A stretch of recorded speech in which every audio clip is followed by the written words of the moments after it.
Bienvenidos, señoras y señores, to another episode of Los Terricolas podcast, the show where we bring our unique ideas and stories to you while sharing the same ground. We all do.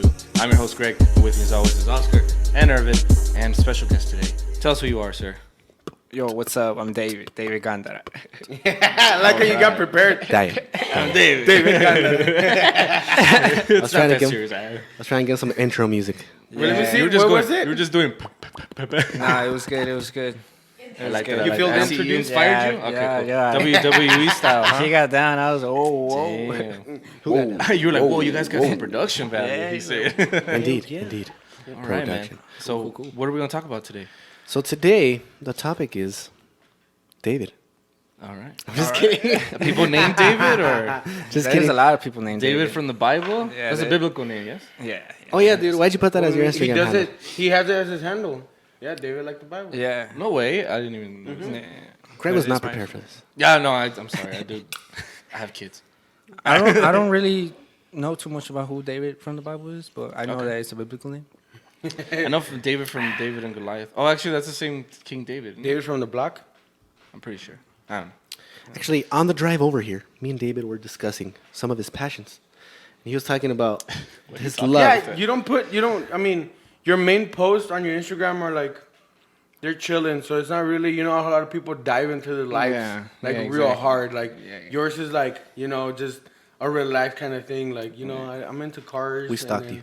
then A little bit here and there. Because I was trying to go deep. I was like, No, Oscar. I actually made a. Well, I didn't make a new Instagram, but there's a point where I deleted everything Should've asked and him then out to dinner just first. started new. Why did you do that? Just because I was in a weird place, so I just wanted to. I mean, obviously you can't start over, but I just wanted to clean slate. I had Yeah. a lot of posts, and I was just like, all right, I'm gonna delete everything. I delete everything, and then just little by little, and this was pretty recent, probably like 2 years ago.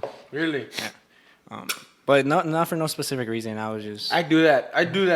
I deleted maybe 3 Instagrams because I get really high, and then like I'm thinking about it like, what the fuck am I doing with my life? Like, Yeah. what is this?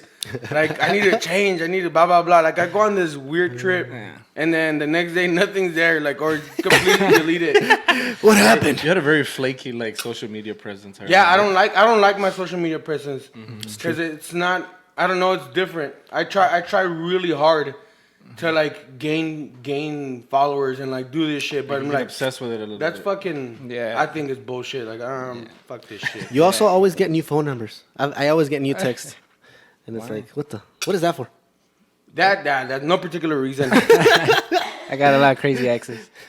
Yeah. He always has a new phone number. No. Well, it's because I different services and like there's services that don't reach here or like when I was in Austin, T-Mobile didn't work that well where I was living at, so I had to switch.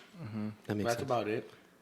Just real quick, cool. on the drive over here, David was talking about his love for motivational speaking. Oh, really? He has a real passion for it, from what I heard. Like to do it or like to listen to it? Or... No, I think he misunderstood me. Clearly, just you weren't kidding. listening. Just kidding. No, I don't. I wouldn't say I have a passion for motivational speaking. I just it's either you're going forward or you're going nowhere, or if you're not going nowhere, I mean you're just stagnant. So I'm just saying. Is that a law of I- physics? Yeah. No, I think more of I just like helping people out. Okay. Not really motivation speaking. Not really a go out and chase your dreams. Not hyping people up, Right. But more of because I have a lot of friends, and a lot of my friends tend to come to me when they're feeling sad or whatever. Okay. And I feel their energy when they come in, and I feel that I'm able to. They leave with a better attitude, with a better energy. So I feel like I'm good at talking to people, at speaking, at saying things that are hard to say or that people don't want to say. Alright. So that's why I think I like speaking. I like talking. That's why when he invited me, I was like, cool, yeah, I'll go talk. That's awesome. So you like to comfort people or like nurture? No, Yeah, exactly. What? Why not? Because he says that if he needs to speak the hell? No, because he says if he needs to speak the truth. I don't Right. think there's people that exactly. find the truth comforting. But some can. No, but he's saying he likes to help people. Like if you see somebody down, He says he likes to help them. Yeah, yeah, exactly. Fuck you, Oscar. I think the word is And your herpes. That's why Oscar has the pop filter. No, by the yeah, way, 'cause they're- he's I'm like, not gonna explain it, but short story is don't hang out with law lizards. Like that's pretty much with it. what? Lot lizards. What is that? Shut up. You don't know what lot lizards are? No? The girls that hang out at the At the truck petrol stops. or like truck stops. Oh shit! Long story Oh, short, shit. I was No, $10 short, and I did my round at the petrol. Damn. Anyway, so sorry, what were you saying before we cut you off? No, yeah, you guys are both right. Like I do like comforting, but also like he said, a lot of people don't like hearing the truth. A lot of people don't like admitting to the truth. Even though I mean, we all know the truth at the end of the day. You know your sure. you know your faults. You know what you lack, but we tend to hide behind it. You know. That's what I whenever it's like somebody that I know, like they come and they kind of start complaining to you and they start kind of giving you all these things, and I always ask them, like, I'll be straight up, like, are you asking me for permission or are you asking me for approval? You know, because like some people just want people to be heard, and like they just want someone to kind of like tell them, yeah, you should do that. Yeah, exactly. You know what I mean? But I'm like, I'm not. We're looking for permission, approval. What do you want? Yeah, exactly. just want That's to how I vent. am. Yeah, to vent exactly. Do you watch any like not motivational speakers, but Yeah. is there anybody that like hyped you up to be like, you know what, this is something that I really enjoy? Not really. I don't think so. I wouldn't be able to tell you like specific names that I like YouTube or watch or anything, but I have come across because I mean now anything you say, as soon as you say it, it's on your freaking social Definitely, media. yeah. So you whatever you're looking at, whatever you search, it's always the same things over and over. And so my social media pretty much looks like cars, soccer, and yeah, like motivational speakers. And the guy that pops up a lot is Gary Vaynerchuk. I don't know if you guys Oh know him. yeah, he's actually coming to UTEP. You spoke about Oh him. yeah. Yeah. So he pops up a lot. I don't like I said I don't really like look for him, but he pops up a lot. I do follow him. And That's he pops awesome. Up a lot. Yeah. Oscar here is like an encyclopedia for motivational people. You know what? I went through a little depression, like a dark state in my life, where I needed to find comfort. I needed to find something to Empowerment. like build my foundation, because I built nothing like my high school and like maybe 3 or 4 years after high school. So I built nothing. Like I was just going winging it, and then that's when I started looking into like motivational speakers and shit. But Gary V says this one thing that I thought was pretty cool. I've lived by it to a certain extent. He's all like, double down on your strengths. So on whatever you're good at, like just double down on that and keep working at it. Like don't waste your time too much on shit you're not really good at. Yeah, exactly. So I like that. definitely. I think that's pretty fucking badass. And No, yeah, and like I say, that's kind of his thing, Gary Vee. He kind of just goes in and he just says, what needs to be said. I mean, he obviously grew. He jumped from here to here in the time span of like probably a year or two, because he's been working hard for a long time, obviously, but his hype really grew, I feel, in this like past year or two. Like everyone knows who he is now. But yeah, he's very straightforward too. Like we go back to the comforting things or telling the truth, and he's very straightforward. If someone wants to hear something, it's not what you want to hear; it's what needs to be said. yeah, So- definitely. Motivation's badass, dude. Last time we were trying to go to the gym and we just couldn't get motivated. So I showed Cindy a video of La Roca. And that The Rock. motherfucker pumps you, dude. Oh, yeah. His video, that guy's like a motivation machine. No, yeah, You think he's ever not motivated? I feel like he's always motivated. pretty sure Like that that guy takes sleeping- motivated shits. He takes motivated walks. Everything he does is full of motivation. Like I think. I mean, it happens, but he just has a really good support system. I was watching the Kevin Hart documentary, "Don't Fuck This Up," and he has a really good support system, a group of friends that steer them, the right way. dude. And that's if you have a good support system around you, you will always be guided the right way. it's like your fuel. Yeah, exactly. Like yesterday, I was going through my news. I mean, just because it relates, I was going through my news feed, and some girl had tweeted on something like, "I want to build better habits and start eating better and like start taking care of myself more." But the people around me are not the best support system. Yeah. So I was just like, so It's they true. change the people around you. You know, I feel like that's what a lot of people don't like doing. They want to keep the same routine and expect different That's results. Exactly. That's the meaning of what is it? A psychopath. Is it a psychopath? I can't remember. What? God damn. No, it's in the dictionary. That's what it says. The signs of Doing the same thing, expecting a different Oh, result. What That's is it? Albert Einstein. He said okay. the definition of insanity. Insanity. There Insanity, you go. okay, An okay. insane If person. you Shanti, psychopath, shout out to you Shanti. could be I'm into because you guys talking about social media. So obviously we we're lucky enough to live in the generation where like social media is around, you know, like internet. So now it's like so much easier to be influenced by everything because you see, like you said, you know, you have that instant gratification. You can look up anything you want in your feed and stuff like that, as opposed to back in the day where you know how you say like show me your friends and I'll tell you who you are kind of thing. It was more of like an organic thing. So do you feel? I want to get your opinion. Do you feel like it's a lot easier nowadays where everything's so accessible to kind of surround yourself by these biases because you're basically kind of picking and choosing what you want as opposed to letting something just come to your life naturally? Do you think that's... Yeah, I think it's way easier, obviously. And I think since everything is global, the internet's worldwide, obviously, you have access to everything, good and bad. So that's where I don't know if it's good or bad because, like, for example, success habits back then, you couldn't really, you know, now you search up success habit, and if you want to become a millionaire, you're gonna do it, you know, because it's that easy. Whether it's reading books, whether it's following people that have done it, or on your social media doing a course, whatever the case, you know, everything's there for you to do whatever you want to do now. But because everything's there, I feel like a lot of people just kind of paint the picture, like how he said earlier about Instagram, you know, it's just kind of like what you want to pick. Yeah. And I feel like a lot of people lie to themselves. And since everything's so, like, they see a motivational quote and all of a sudden, like, oh, yeah, like, I relate to that. Like, I'm doing that, you know. It's very easy to just say it. It's very easy. True. So you don't know if you don't know if it's good or bad. You have some, I'll be going through my newsfeed sometimes and I see some of the people that I know personally that they're, you know, I know that they're toxic or something. And then they're saying the opposite. So you're just kind of like, you can't be lying to yourself just because you see that there, you know, just because social media is telling you something, you think you're living that life, you know. Actually do it, you know, you know, do what you're saying you're doing, because I feel like it's very easy to just, since it's everywhere now, like I could easily say, oh, I read this here, so I'm doing it, you know. I read this here, this is how I feel, I relate to this, you know, instead of actually going out and doing it. So I don't know if it's good or bad, but it's definitely... It's both. Yeah, you could. Everything's out there for you. True. I mean, there's still probably benefit to having like a group of people, like physical people that you can talk to. Yeah, exactly. And I think that's what it's important, because like I see myself all the time. Like I'll start going down this rabbit hole, like YouTube. I was doing that YouTube rabbit hole, and I'm like, you know what? All I've been doing is looking at this perspective, and I'll break, and I'll be like, let me go to the complete opposite. Because you know that happens all the time. You know, you follow one person and it's just that person's view, that person's view, that person's view, and then you go talk to somebody in the street and it's like, whoa, what? Yeah, you don't think the way that guy thinks. Like, what's going on? You know? Yeah, it's completely different.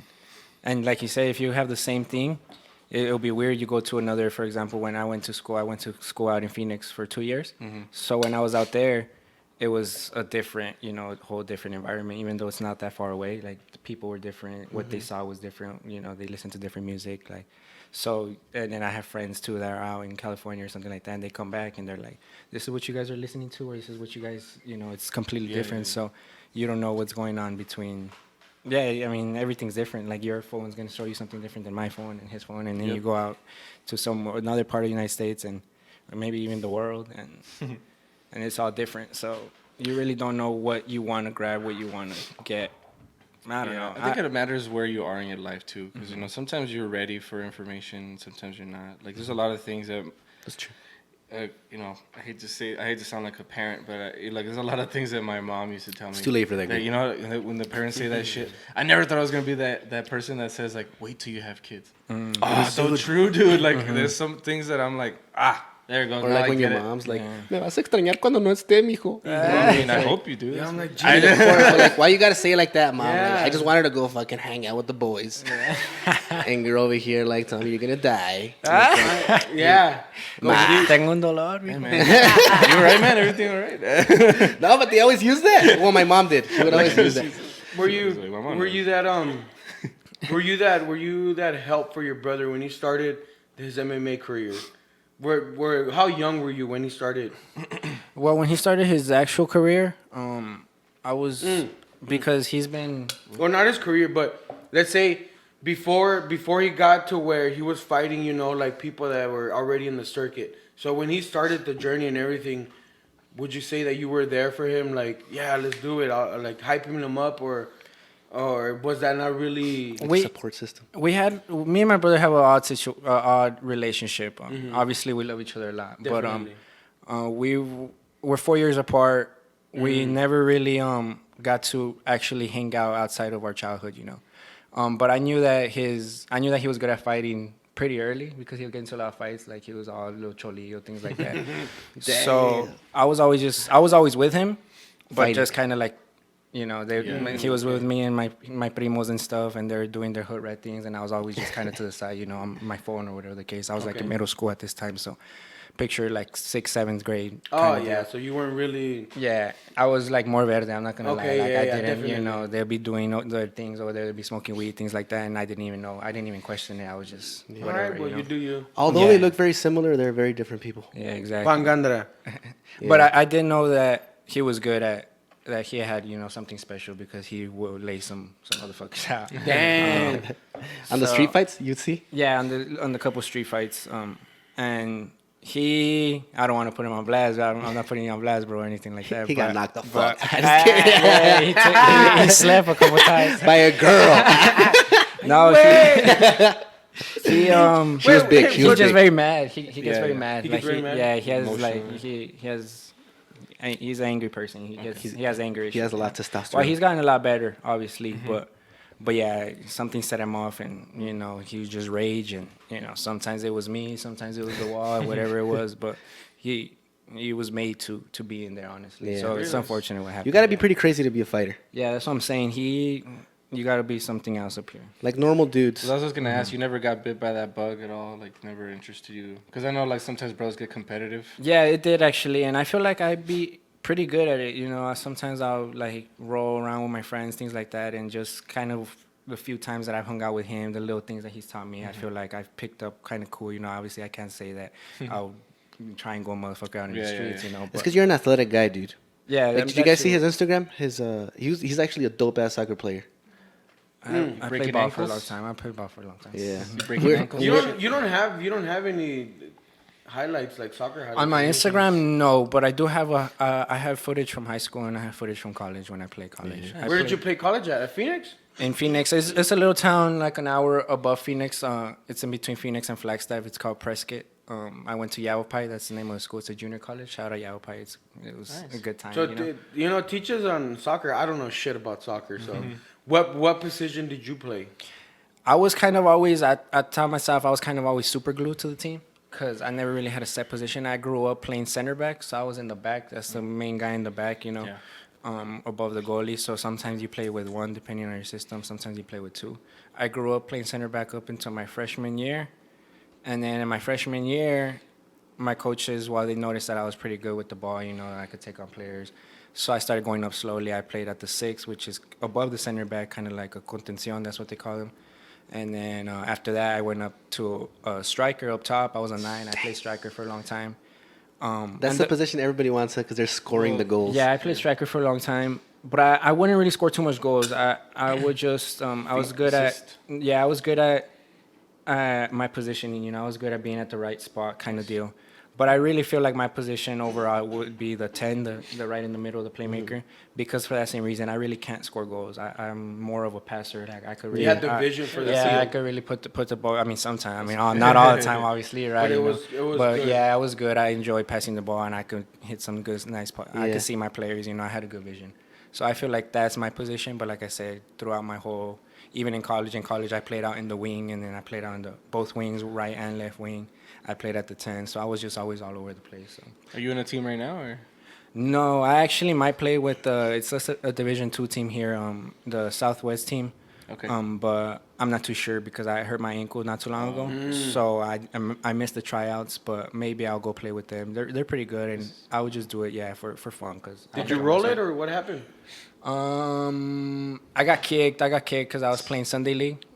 So I got hit pretty hard. No, it wasn't during Sunday League. I was actually playing. It was a Monday night. We play fútbol rápido. Like indoor Oh, kind of. yeah. ¿Te indoor? barrieron o te kicked you? Nah, just kicked straight up. So yeah, it was just a kick, and my when it hit me, my ankle kind of bent, and I mean, shit. Yeah. it wasn't bad. It wasn't like a rolled ankle. It wasn't No. all crazy, but I played on it for like the next couple of weeks because I'm always playing, and it just kept getting worse. So lately in this past couple of weeks, I haven't really played. I actually had a game right now at 10:30, but Yeah, I chose to come here. Yeah. Last time we talked, I had asked you how come you, because Cindy was telling you how come you don't try out for the locomotives, which is the Paso local team or whatever. And it was interesting how you were, because I kind of feel similar to you, how, you know, once you do a sport for a while, it turns into work. And but I got that early, like with me, like it was the basketball, and as soon as I made it to high school and like I was trying out for the teams, I was like, dude, this is work. Like this is no longer fun. I don't want to do this shit. Like it just lost the fun, you know. It was like the coaches were assholes, and then they make you run, and then they make you. I was like, yo. I'm just trying to play the game here. I'm just gonna play ball. I'm just here to look nice, bro. I'm just gonna shoot threes and. Dude, you were good. Sausage. Not that you're not good anymore. I'm pretty sure you can still break people's ankles. Nah, Dude. I doubt that one. You know what? Next video. For Basketball, it's all about consistency, and then you get that flavor, that touch, and then you get nice and. I just remember you always looked so like relaxed. Like you looked like you were in your element when you were playing. Israel's fucking hook shot. That fucking hook shot, I hated it because you couldn't block it. He was a slut He with was that. good. All he would do was stay in the paint. He'd come out a little bit and do this. Make it. That's my brother, Israel. It's because he's 40. So at 40, you got to see the guys who were actually doing hook shots. Like motherfucking Will.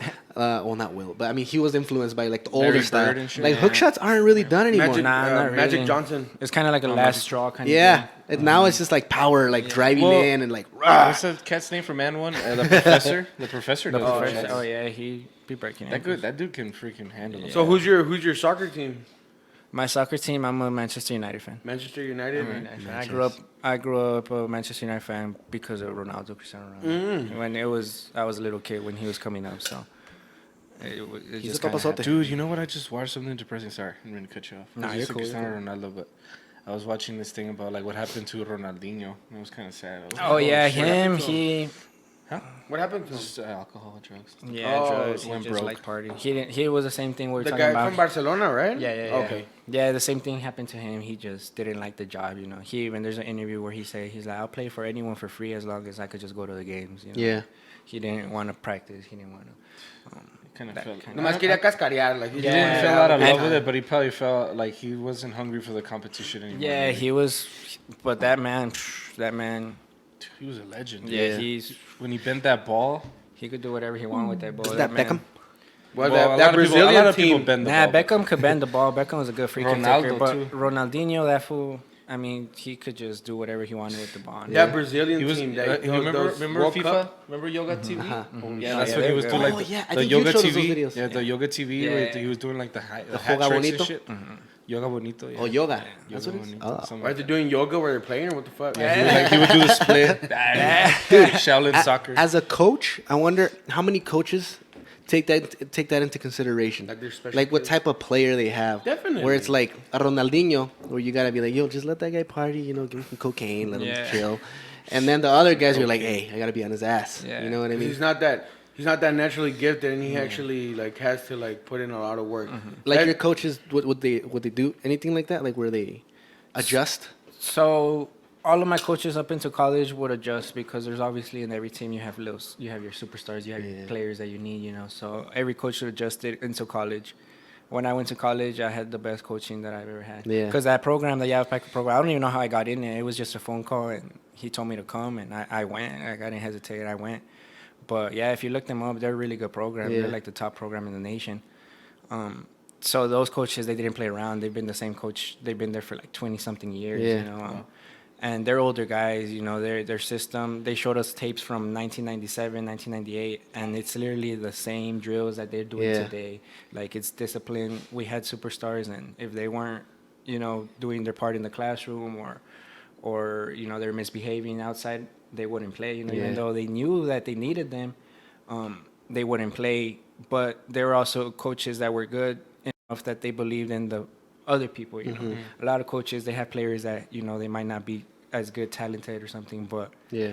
all you got to do is get the job done. You know? So And like Well, they're Oscar, consistent. yeah, all you got to do is get the job Yeah, done. like Oscar was saying, those guys who are maybe not as talented, do the coaches invest more time in them? But does that take away from like the superstars? Like who do you focus on more? Yeah, they You know do what I mean? focus more on the. Well, I'm gonna use the example from when I was in college because it was the best training I've been part of. But they do focus more on the weaker links. Oh, yeah? You know, so training would end and the weaker links would have to stay and train a little harder. okay. And it wasn't always the same people, you know, because some people are weaker at specific things, you know. So sometimes even the players that, you know, we knew we needed that were up there, they had to stay to practice something that they were lacking. But yeah, at the end of the day, it's a team sport. So Yeah. Yeah, that's really sure. what it really comes down to, that I learned, because my freshman year, we were 26 freshmen, I think. So it was 26. Yeah, it was 26. It was 26, basically 26 strangers, you know. Yeah. And they made us champions. Like, we weren't really good, honestly, but it was just that discipline that we're here to train. And outside of this, and that's another cool thing. Another cool thing too. Outside of it, they were kind of like, obviously they wouldn't advise us to go party or do anything, but they're like, hey, you know, chill, have fun, do your thing. They weren't also like, oh, you gotta be in bed, you gotta turn off the TV. You know, they obviously told us, you know, when you need to go to sleep, you know what time you need to get up. But they were straight coaches, man. Sometimes when we would have away games, say we had to leave about 3-4 in the morning because our game was at 6 a.m. or because the game was like, say, at 8-9 a.m. So we'd have to leave like at 3-4 in the morning because we traveled like 3-4 hours. Dude. And if you would go to the bus and your face looked asleep, like if you were asleep, they would not take you. No way. Yeah, What if you're just a naturally in shallow motherfucker? Yeah, like, you will not travel. You gotta get up and you gotta wet yourself. Some ammonia tablets. Yeah. You gotta wet yourself. You gotta, you know, look alive. Obviously not hyper or whatever, but you gotta look like you didn't just get out of bed. Yeah, you gotta look like you're ready to go play some ball. That's cool. So You would suck at that. How was it living over there, man? it was cool. It was really cold since it was closer to Flagstaff. It was really cold during. I was up there for the fall. The spring wasn't too bad, but during the fall, during season, it'll get really cold. But it was cool because Yavapai is basically just like they really focus on sports. So the volleyball team, the baseball team, the soccer team, and the softball team. It was only those were the only sports we had, but we were all very good. So they'll pay a lot of attention to us, and it was cool, man. We were like celebrities out there. I'm not gonna lie. No Really? way, That's awesome. Yeah. You YouTube we made it to the national title. You YouTube it, and we're on there, and it's cool. It was a cool experience. Yeah. But like he said, that's when I found out that I didn't really want to continue because it was work, you know. Yeah. So what are you focusing on right now, or what is this? What is your goal for 2020?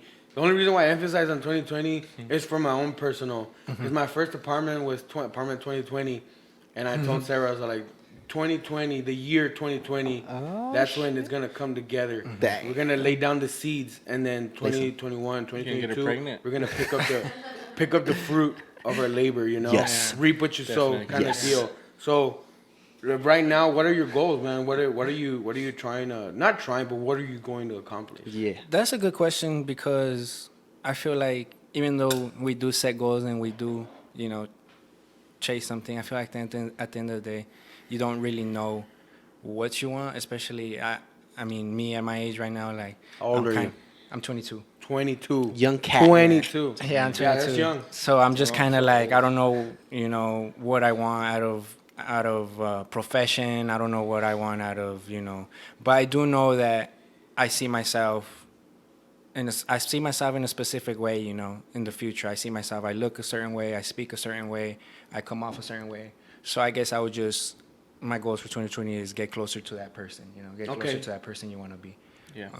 And that's all you could really say, because I don't really, obviously you have to plan things out to get somewhere, but I don't believe in a plan, you know, you're going to go through all kinds of, Yeah, you know, there's wrenches. and then as soon as you think something's something's going right, you know, you get a flat tire, and then everything just freaking snowballs. You get busy everything, thinking you know, plans. So then, and I feel like that's really what separates, you know, the elite that's cool. versus Rolling with the punches, man. No, but that's You know, cool that you gotta think adapt that way. it. You Because gotta really, keep going. like, nowadays we're living in, like, life is like the satellite cable, you know what I'm saying? Like, back in the day, it was more like, there was only like 4 channels you could access, you know. Back in the day, it was like either this, or that, that's it, that's all you have. Yeah. But now it's like we got so many goddamn options. You're like, what am I supposed to do? And they don't teach you that in high school. Like, really, they don't. Yeah. They tell you you're supposed to think about your future, but it's like, okay, so I have to think about what I want to do for the rest of my life. That's not a lot of pressure. Yeah, exactly. No, that's we were talking about, like, we don't know whether social media is good or bad because you see this and it excites you, and all of a sudden you think that you're supposed to be a freaking whatever excited you. Web And then, designer or and then something. the next day you're like Like, oh, this got a whole different vibe. Like, what the Yeah. heck was I thinking yesterday? You know. So yeah, you don't know. I feel like I mean, you guys don't look too old. I mean, you guys probably thanks, you man. know, 20, so 28. 28. You know, so I feel, that's what I was telling him earlier. I feel like the in between 20 and 30, we got that jump from technology from here to here. Definitely. So- Social media is not that old either. Yeah, so we don't. Huh? Social media is not Yeah, that old. exactly. So we don't really know what's right and wrong in a way. You know, Yeah, we're Obviously, still learning. Yeah, We're like obviously the there's guinea moral- pigs. Yeah, exactly. Yeah. Yeah, dude. It's gonna be. I talk about this all the time. Like I can't wait. Like 5 years from now, Greg is gonna be so much wiser and he's gonna experience so much things that I can't even like comprehend right now. So like it's gonna be. So sometimes I like what you say that that you get some people get busy making plans, but really everything that you're doing for the future is kind of just based on your present needs. You know what I'm saying? Exactly. So all the things that are worrying you right now, 10 years from now, you're not even gonna remember. Exactly. You're gonna be like, I thought maybe back then I was worried about that, but it's not even on my radar anymore. You know what I'm saying? Exactly, and a lot of people will stay dwelled on that thought for their whole life. So that's scary. Imagine waking up one day at 40 and you're still having the same thought you were having at 20. You know? Yeah, that would suck. That's when you know. That's what you don't Doing want. something you wrong. know? David. That's that shit I don't like. Yes. What's up, Eric? That's it. I got excited when Oscar said that, and I forgot what I was gonna say. Like, honestly, if you cut him off. don't stand for anything, you will fall for. Katy Perry. If you don't stop for it, if you always don't says stand that. for anything, you will fall for everything. And that was my mistake with social media. That's why I don't fuck with it too much. And like New Year's resolutions type of shit. Like my New Year's resolution is to not have a resolution. Like Yeah. stick to the plan. Yeah. Stick to the plan, and believe that it's gonna happen the way that I envision it, the way that I have it. Because along the way, whenever I do that, make a resolution, whatever, like, oh, but what about this? Oh, I should start doing this other thing, blah blah blah. So I'm like, no, this is the plan, and I gotta stick to this plan. You know, I used to not like this whole New Year resolution stuff. All this, like, it's bullshit. 12 Just grapes. people new shit, like all 12 grapes. To eat them fast. But you know what? It's like a little form of goal setting. If you think about it, like it's like a traditional goal setting thing that we all do. Whether you know it or not, you're just setting a goal. So it does kind of help, you know. in Yeah, a I way. think They it's tell you to better. write it down. Let me Yeah. say that. Yeah, writing it down. I write down all the stuff in my room. I have whiteboards and stuff like that. So I write things down. Perfect. But yeah, I think it's definitely like how you said goal setting. You gotta do it. I forgot what I was gonna say too. Oh, I was Oh, gonna say. sorry. I remembered. That's that shit. I don't. Just That's kidding. that shit. That's So, like. how important, David, do you think it is to learn about yourself first before you plan about anything that you want to do or any career you want to get into or anything? How important do you think it is to look within and then kind of just find out what you I think it's the most important thing, and I think it's what a lot of people lack. Yeah. Oh, whoa. Keep going. Oh, I think it's what a lot of people lack. But I think it's the most important thing, your self-discovery, you know, finding out who you are, what your interests Yeah. are. Because if you like what you're doing, you know, like you said, if you know who you are, then you know what you like. So you obviously chase something, like you said, a career, you chase something that you enjoy, whether it brings a lot of money or a little money. If you're enjoying it at the end of the day and you're making money to live, you're going to be happy. I've met people with a lot of money that are less happy than people with a smaller amount of money kind of deal. Yep. So I think it's very important. I always like to look back at it as when you think of memories, like he was talking about, thinking back, you think of memories and you only have two kinds. You have good ones and bad ones. You know, you think of the bad ones and then you think of the feelings you felt. You know, you think of, you know, your heart's heavy, you know, it's ugly feelings. I get you. And then you have the good memories, it's good feelings. You're surrounded by people that you enjoy, that people you like, you know, you're laughing, all those good butterfly feelings. Yeah. So that's really all you remember. So yeah, you want to kind of, what are you going to do? Build a little more. Yeah, you know, Yeah. I want to have more memories where I'm feeling good. Yeah. You know, I want to surround myself around people that make me happy, make me So that's how you learn about yourself. That's really cool. That lag, I think I like that's that. good. That's important. That lag in between. As you said, the bad and the good. But what about that in between Yeah. where you're kind of coasting? Yeah. I think that's a really important time to really focus on that lag, because it'll make you better. It'll build better you towards the good times. Yeah. You know what I'm saying? Yeah, exactly. That in between. Well, it's Sarah blow I drying know. her It's hair. okay. Oh, I was like, Yeah. I thought it was a TV. I do want to building on what you're just saying about the memories. 'Cause that's really cool that you said that. Because like, I subscribe to that sentiment too. I remember when I was leaving the Air Force, like I had to say goodbye to everyone. It's like going away, and that was one of the things that kind of like came to my mind too. Because if you think about it, anything you do in life, any experience, like besides like little tangible things, obviously you can buy and stuff. The only thing that you take with you is the memory of what you just did. Exactly. And that's all you do. That's all you leave behind, or the people that you surround yourself. You know what I'm saying? With Oscar and Irvin, like, we're cousins. So if I go, something happens to me, like, all they're going to have left of me is the memories that we've made together. So why wouldn't you want to make everything a good memory? Exactly. As much as you can, right? Yeah, and it's all your choice at the end of the day, you know, like we all can't be waking up, we all can't be happy all the time, we all go through our things, you know, but you have a choice to, like, okay, I'm going through it. I'm gonna stop, take a deep breath, and then continue with my day. Try to make it better. Cause why do you want more of those sorry feelings? You know? Yeah, we've all had them, bitch, and we need some of those sorry feelings to make us who we are. You know, we definitely need them. The joy wouldn't feel so good if it wasn't for pain. It's going. It's happening. I've had so many already. Like when he says, "What are your interests are?" I'm like, "What your interests are? Who you be with? What number to that?" Yeah. And then also when he said, "Know your worth" or something like that. Know yourself. Know your worth. Drake. Dude, so many. We are 6 a.m. holding song. back right now.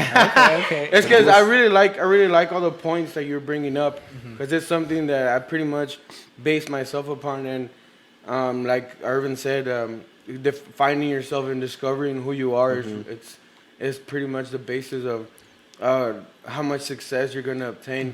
Because if you're still discovering yourself at 35, like, you have a long road. Yeah. Like, it's a long way. You down think the some road. people find themselves sooner than others? Yeah, but I think it's because for that same reason, you know, like, you know what's wrong with you, you know what you don't like about you. You know, you wake up every day and you look yourself in the mirror and you know what you're throwing under the rug. Definitely. And people throw it under the rug their whole lives until they're, like you said, 40, 50, Like 60, that, nearly almost gone. Yeah. And they're like, damn, I want to, you know, pick it up from under the rug. And you're like, dude, you're running out of time already. Yeah, definitely. So really, you got to love your imperfections. You got to look at yourself in the mirror and be like, if you don't like something about you, change it. If you don't see yourself happy doing something you're doing, like, change it. Yeah. And as scary as it may seem. yeah, it's real easy to say and it's real hard to do. I'm not saying it's, you know, but that's really what it is, and that's why most people never do it, because it's scary. It's scary. It's a scary place to be. Like you said, you get comfortable, and they get comfortable in that place, and they're thinking, maybe I should switch my job because I don't like my job, but I have bills, I have all of these things. It's like, well, guess what? You Get a little paycheck. behind, but get a little behind in your bills. Who cares? Like, everybody gets behind in their bills. Everybody accumulates debt. It happens to everyone, but do take that opportunity. Follow the passion. You know, bet on yourself. That's something that I always say. Bet on yourself. It's a risk. Yeah, and it's a risk, carnal. Well, I mean, like, honestly speaking, when you see anybody that's talking about success and stuff, like, hindsight is always 20/20. Don't you guys think that? Hey, partially 2020. A lot of that stuff. Yeah, It's there the you go. year. Justin Timberlake. A lot of that stuff. If you're watching, Justin, JT. A lot of the stuff when people say, like, oh, this is how I did it. Like, don't you think that partly they're probably, like, thinking, like, I have fucking no idea. Like, there's probably, like, a part where they're surprised. Like, and I like it when stuff like that happens. Like, you get surprised. Like, you kind of take a moment, like, oh, all right, hey, this is happening for me. This is great. Yeah. I really don't know how I could do it. I don't think I could ever recreate it, like, in just a few steps. But, like, I don't know if you guys think that way. Whenever you see somebody, like, oh, I made my millions, and all I had to do is this. And I'm like, I mean, well, Is you're that saying really that all you now have to do? because Yeah, you already happened. there's so many intangibles. Do you really know what happened? Yeah, no, exactly. Yeah, I think about that too all the time. You got to go through. I mean, I feel like nothing worth it really came easy, you know. True. True. But yeah, there are downsides to everything, I feel. Everyone has their own journey. Journey. So, David, where do you feel you are right now on your journey? If you could put it into words. ¿Dónde estás, amigo? Aquí está, güey. Right Pues there, aquí man. estoy. Using this. Yeah, Oscar's house. Like, where would you... I've been killing it, man. where would you place yourself right now? I would place myself in a good place. You know, I would place myself.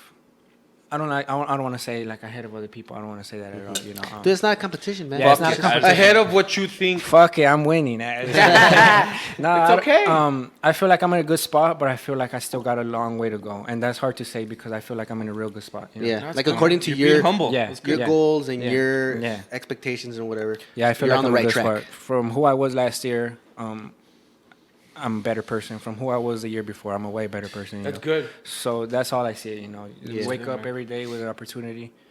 It's either take it Yeah. or wait for tomorrow. You know? And right now, David, I like to say your name Yeah, every like time. that. I like how you always get like a weird David. voice whenever you start asking a question. And right now, you kinda David. get this like David. voice. David. What are some of your motivations right now that are keeping you going to just wake up in the morning and then do your thing, fucking flow? You know what I'm saying? Not suck today's dick. You know what I'm saying? I would, I would say my biggest one is those happy feelings. Yeah. You know, those happy feelings that Feeling make me those happy. You know, constantly. feeling those all the time. And I would say making my family proud, my dad and my mom. You That's know, beautiful, my man. dad and my mom are they're more than a dad and a mom. Dude, that's the same thing Junior said when Yeah. he was here. Yeah, they're more than. I That's mean, dope. my respects to them. And You got a dope ass dad and a dope ass mom too. no, yeah, I mean, like I said, Dude, every family party, it's at their house. And I always go and eat the food and I feel like shit because I don't contribute Pues anything. lleva algo, Oh, güey. you should Lleva then. algo. Una soda o Una unas salsita. unas We're not gonna tostadas. feel bad. We're not gonna feel bad for It's you. too late. It's too Por- late. güey, por lo menos los platos ya It's ni too se- late. It's too late for that. It's too Like, late. we're not gonna feel bad for Yo you voy y for me como la admitting that carne. you don't wanna Voy y me give. como la carne, las hamburguesas y los nachos. Y ya. Y se acabó. Y se acabó. Unas napkins, aunque sea. I'll take the waters next time because these motherfuckers never have waters. never have it's just waters, a big man. old jug of Oh, there you go. fucking beer. The Beer, whole just thing. 1 gallon Yeah, of dude. distilled water. Hey, man, that's what I have. What the fuck?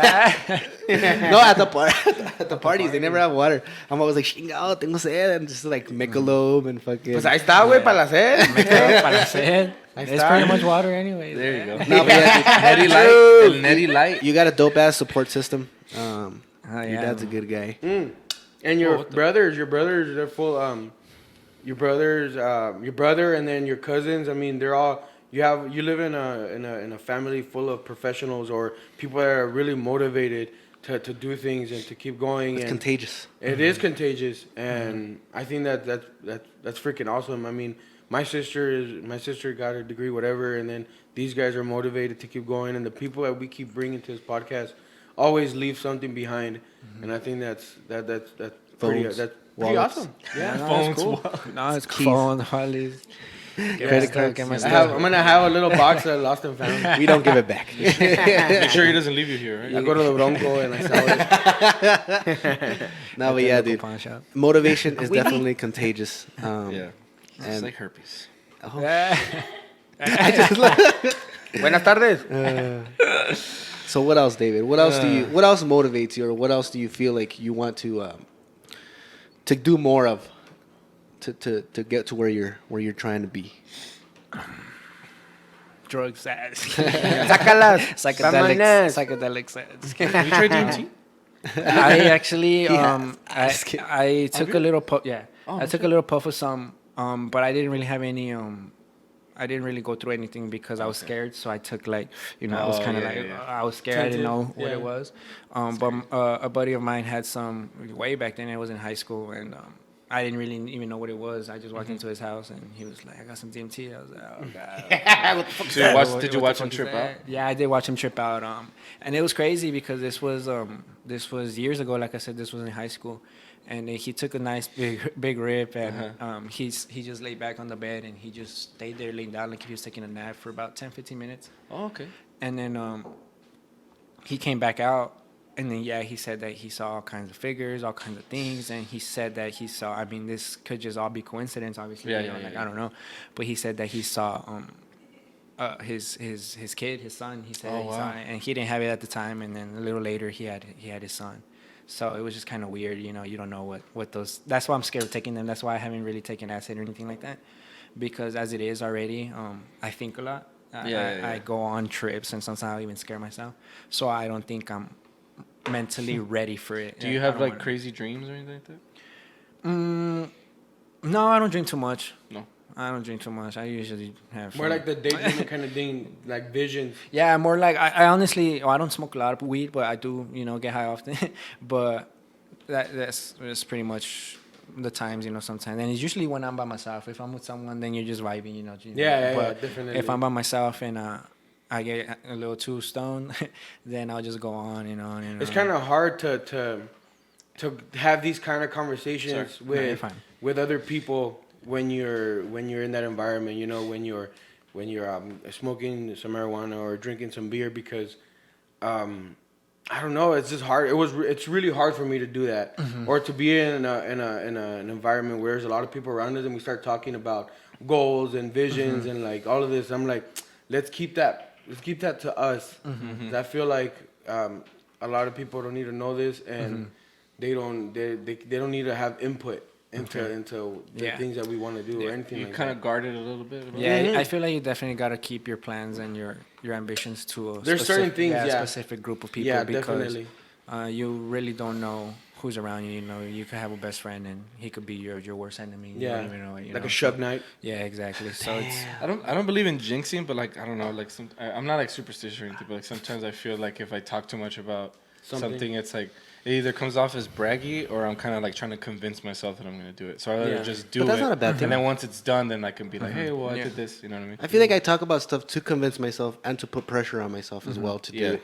Like if you speak Hold it, yourself accountable. Kind yeah, of like I like to tell people I'm gonna do it and do it so that I'm like, nah, I'm telling you, I what don't want, happened, bro? I don't want to let you down. But then, Yeah. it does carry that like, it didn't work dude, then out, people and it kind remember. of sucks. But I don't care, dude. It's motivating for me Yeah. to keep like telling people what I'm It's gonna your do and system. shit. It's your Yeah. system, and it's how it works for you. It's got man. highs and lows. That way of going. Definitely. What are you guys talking about though? I have to get. Yeah, exactly that. Yeah. We were just talking about that. Well, You said some guy trip out on DMT. oh yeah, Yes. yeah. Oh yeah, you didn't hear the DMT. Huh? Yeah, he just basically saw all kinds of things. I feel like he saw a little bit into what was coming next in his life, and he's a very good friend of mine, and you know. It was just weird, but That was actually one thing that we were gonna ask Junior last time, but we didn't ask him about psychedelics and how he used them to help his healing throughout his mental healing throughout the process. he did. I'm not too sure what he's done. Well, he told us. Yeah. Well, he told me. You want me to share? I do know for a fact that he's done some shrooms because I've gotten them for him. Yeah. I walked in on him on shrooms. I just knew. I was like, this was tripping. He's not normal. Man. He's not normal. I didn't like right shrooms. I'll tell you what. I didn't like shrooms because it made first of all, it made my stomach hurt. Okay, yeah. Second of all, Te cagaste? it was more of a, like, I was just chilling. Like, I mean, like I was telling Greg, like, if you see textures and then everything feels like it's like coming at you, kind of poppy kind of deal. That doesn't sound good. But it does sound really like what I expected, what I Yeah. thought it was gonna be. But it's like, okay, Were you yourself doing up, it maybe? just for the experimentation, or Yeah. were you trying to like? Because the way Junior explained, I don't know if he like researched it before, but apparently psilocybin or whatever it's called, it kind of rewires your brain to the point where like if you have a trauma, it'll rewire it to where every time you have a stimulus, like you see the sunlight and you panic or whatever. Now when you're on that, you see the sunlight and it rewires it So for you you're to have a creating different. new pathways. Yeah, so you have a different experience to that Yeah, stimulus. my brother did tell me something like that. Yeah. I don't think you need to go on a psychedelic trip to do that. Nope. Like you said, you identify it and you work on it, and when it comes up, like, hey, I've seen you before, like, and then you're already kind of reprogrammed, rewired to do that. The brain is really easy to like mess around with, dude. Like I was in the Air Force, we watched a lot of videos of people. It's called G locking. I don't know if you've ever heard of that. Like fighter pilots have to go through this Sounds like some crazy gangster training shit. Okay. where they put them in this centrifuge, where they basically like spin them around really fast. Oh, okay. And that's to help them like get accustomed to the G forces they're going to be experiencing. And a Oh, lot on of the people, flights they and tell you to like they want to tighten up, but just but like all the blood's going into their head, Yeah. and so if they don't do it right, they'll just like they'll like lock out. Do you have to do that? And then man. no, I didn't have to do it, but we were watching pilots do it because we had to service things for pilots. But anyway, so You then have like to service the pilots? Manually. excuse me, sir. It's a paycheck. No, but Excuse me, sir. so but like some people Con permiso. they would like pass out, and then as soon as they stopped it, they would like come back. But some guy like woke up like in a panic, and he said that he had a dream that he had to like that his son was dying, and he took him to the hospital, and then he died. And then that he had to, like he saw him like he saw him die, and then like he went to the whole funeral proceedings and like dropped him down, and all that happened in like 5 seconds. Dreams are crazy, dude. Inception. So like there's a lot of shit that your brain just like Yeah. all of a No, sudden I believe takes him, you on man. weird things. Man. Supposedly we only use like a small percentage of it or something like that. I don't know. I don't know, man. Hey, you guys have a restroom? Yeah. Oh yeah, Primitive. In we there. just pee on the Go floor, ahead, dude. man. Yeah. Sí, nada más, It's ahí está la actually cup. for her. Go for it. Oh, There, okay. it's Yeah, in go there. for it, man. We'll riff while we're gone. Yeah. No. She's gonna. Yeah, Oh, I'm for sorry. her. Yeah, so she go like through there. Actually, right now when you're Or talking, you can come to back here wherever pásale, you pásale. want. You could go through there wherever you like. Talking about the DMT Say thing. shout out to the Junior has some fucking weird friends, dude. Say shout out to shout out to the podcast. One time, just to tell the story, we went to this guy who was gonna let us use his studio for a podcast because he had like legit stuff, Okay. and he wanted to rent it out or something. And so we went to go meet with him, and he was just telling the stories about DMT. And then, dude, this guy's done it so many times, and he's just like, yeah, dude, one time I was hanging out with some guy, and he just busted it out and started doing it in front of me. He was like, how fucking rude is that? We're having a conversation, and this guy just starts doing DMT in front of me and starts tripping. He was like, dude, that's disrespectful, bro. Like, we're over here talking. Damn. And it's just like, A little bit. Imagine Yeah, a little just talking bit. and He's like, yo. Yeah, bro. This conversation is really engaging. We're just trying to have a conversation here, man. And then he comes back. Well, like how I was hanging. After 5 minutes, he's just like, So it doesn't last that long, you said, right? It's only like Yeah, 10, no, 15? he was like he was out for about 10-15 minutes.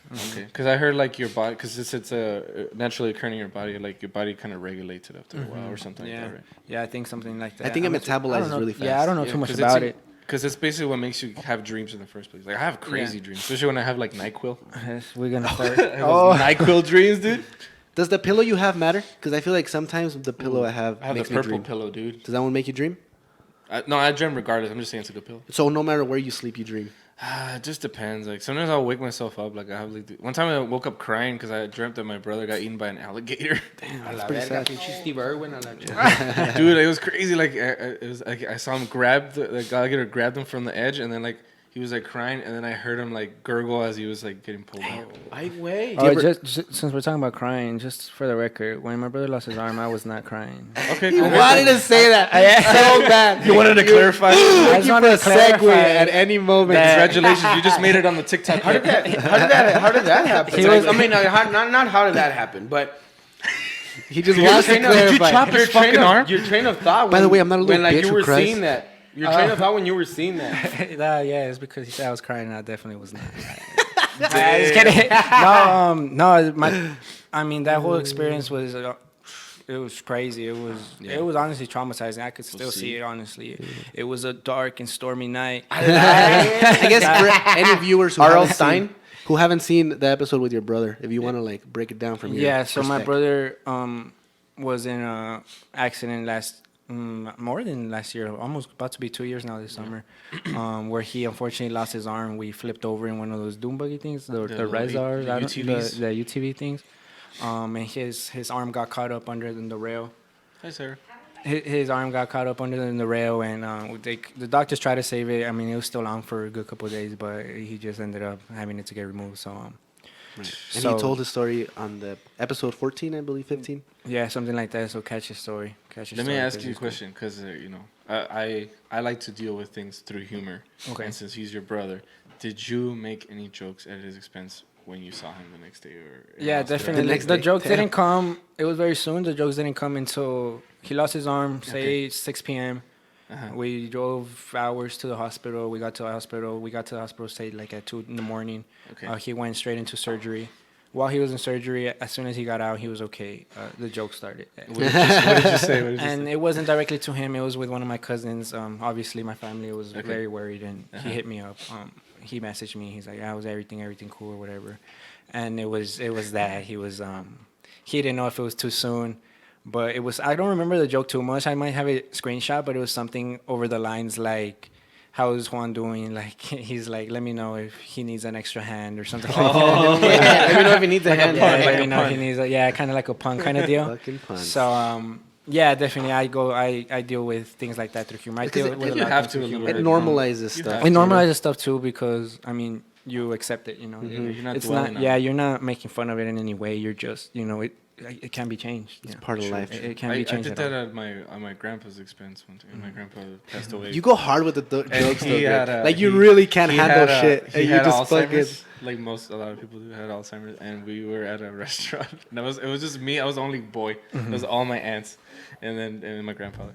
I shouldn't have said I was the only boy. He was there, but He's a man. he He is was a man. Hardly considered. we ordered some food, right? And you know how they come and say, cuidado, Yeah. ta caliente el plato. Yeah. And then what the fuck, the first thing you do? I don't think that's only guys that do that. We fucking go, Yeah. a ver si es cierto. But so my grandfather did that. Like they gave him the plate and he touched it and he went like that. He went, Y luego dice, ya pa, se quemó. And I'm like, oh, it's okay, ahorita se le olvida. But here's the thing. People laughed. Yeah, people. Because they went, all right. It's because what is humor? I've read some stuff where it's like humor is just a release of tension. You know what I mean? Dude. So like, in instances where the tenseness, the tension. We gotta break the ice a little What's bit. the what's the alternative? Yeah, Think break about it. What's the alternative? Like, Yeah. Like, Yeah. being really fucking my God, like freaking out. Like, you know what I mean? Like, Yeah, that's what I was telling when he said how the whole experience was like. So say, At the moment, like Yeah, of course. when you saw like when it flipped, you guys. we're using shock, probably. You guys. so it was like slow mo. Think of it like it was. I don't even know how it happened if I'm being honest because it was so slow. Like it shouldn't have done that damage, but I mean everything happens for a reason. So when we slipped, since it was so slow, I was on the opposite side. So it was him, my dad, and I was behind my dad, and then his lady was behind him on the same side. But when we slipped, since we fell and he fell over, I was kind of in the top. Since the car goes on this side, I was on the right side, I was on the top. And I didn't think nothing of it. Yeah, we're like, because, we just flipped. we just flipped. I thought we were going to, flip it back back and and that's head just- on with our day. So as I'm there, kind of just there, and I look down, and my brother didn't scream or nothing. He didn't say a word. He didn't. But I looked down, and I started seeing literally like a puddle of blood, like coming out of the sand, and it was in sand, obviously. So I started seeing blood coming out. So I started panicking, and I always made fun of like scary movies when they're like running and they fall, and I'm like, how do you fall, dude? Like, but when you're like in the shock, adrenaline kind of you thing. can't do anything. Because I remember my dad right away, he got off, and he's like, get off, help me, like basically move it off him. And I remember I couldn't even take off my buckle. And I was just kind of like, what's going on? Like, so then finally I got it off, and I jumped out, and then me and my dad got the thing off. And my brother's arm was pretty much torn into pieces. Oh shit! And right away, we were in vacation, so we didn't have no phones. I mean, I was just in my trunks, like I was barefoot. It was one of those times, you know. So I took off my trunks right away, and my dad yanked his arm, and he yanked it up, and he was just kind of sitting there for a while. And what I felt, I didn't cry because, like I said, I cried later on, but I didn't cry because I was hard or anything like that. I didn't cry because you just didn't know what the fuck you don't to have do? time Yeah. for it, you know? Like what I wasn't gonna do anything there crying, like you know. So when he was there, he was obviously losing a lot of blood, and luckily there were some people just walking by. Those were the people that called the ambulance because we had no phone on us. Yeah. If we were a little deeper in, I mean, I'm grateful we weren't, but yeah, it was just kind of that deal. I remember I was just there, and I mean. His lady at the time was actually, she was kind of like going out crazy. It's explainable. But yeah, I remember he was very calm. It was kind of weird, actually. He was just holding his arm like that, trying to keep it together. And he just kept saying, like, I lost my arm. And then You couldn't feel it and shit? Yeah, no, he said that he just felt warm. And then I was just kind of like, I was in his face, just kind of smacking him, you know, because you could see that he was just kind of getting weak. Right. You know, Oh, shit. So I was just smacking him, and I was just like, go. And at one point, he did say, like I'm going to die. And then I was like, no mames, no es una novela, bro. Like, like No, you're not. Yeah, don't, like, you know. Póngase vergas. Yeah. No es una novela. That thought was just like, I mean, you're It's not even an option. Like, no, you're not. It's not gonna happen. That's exactly how I felt. Like when he said that, it even sounded dumb to me. I was like no, like. Yeah. So I was smacking him in his face. You know, stay alive, stay awake. You know, you're calm. But nah, he's a, like I said, he was made for that. He's a warrior. He was fucking just kicking it in the ambulance with his whole ass arm off. Like, I don't know how, man. How do you think that experience shaped you a little bit, or has it like give you some type of motivation to perspective on life, or anything? It gives me a perspective on life. I feel more now that I see him without his arm. Because at the time, you know, everything's fresh. It was like a whole month out in Phoenix. Like, it was just like a pause on our lives. Yeah. Like, it was a weird time period. But now, I mean, as it wasn't enough, I mean, I'm not too sure if you guys know, but I also have a disabled sister. She's a little person. I mean, beautiful person. And she's paralyzed from the shoulders down. So basically, my mom just takes care of her, you know. So as that, my sister's one of the most, if not the most happiest person I've ever met, for a variety of reasons that maybe I'll break down. But that itself, you know, growing up, when she went, because she wasn't always paralyzed, you know, she was good at one point. So when she lost, I mean, imagine from one day to the next not being able to scratch your own nose, you know. It was one day to the next, just like that? Like, Kind of in a way, yeah. She just kind of had an accident. She was using the restroom, and she was like, I guess, trying to take off her, to use the restroom, and she fell forward and she tweaked something in her spine. Damn, dude. So then when she fell forward, I remember I was with my mom and we weren't even home. My grandma was taking care of her, and my grandma called us and she was all panicking that Daisy was like on the floor, that she said she couldn't move. So obviously me and my mom left where we were at, and we were down like way downtown by like Alameda. And then we took off right away, and she said she couldn't move. So we took her to the doctor, and she had a couple she got work on, but slowly she started getting movement again. She started going to therapy and things like that. And then unfortunately she went through a surgery to try to help, try to get it. And unfortunately it did the opposite, and it left her not being able to. That was Thailand? No. Oh, that okay. was here in the United States. This was in 2012, so already probably 8 years ago. 8 years ago. And the surgery was really what did it. Like it was not. Yeah. But they told that it was mentioned, like, you know what, it may work. Yeah. It was mentioned. It was mentioned. That was here in El Paso. They did that. It was here in El Paso. Okay, that's crazy that they did it here. Because usually when it's like big surgeries, they'll send them to like big city, Houston or a was here in El bigger Paso. city or something. Yeah, so seeing that, and then that happened, and I was about to go. It was a summer going into my freshman year in high school, so it's a time where you're kind of growing up, Yeah. So I grew up in a weird spot because of that situation, Yeah. But like I say, everything shapes you to who you are. Fuck yeah, dude. I think you have a very mature perspective because of the shit that you've gone through. Because I kind of relate with you, because everybody goes through shit, but like me growing up with my brother who has schizophrenia, with a brother who's like in prison, you see stuff and you get a perspective. You realize how good you have it. Yeah, how fortunate. First of all, and you realize like how fragile shit is.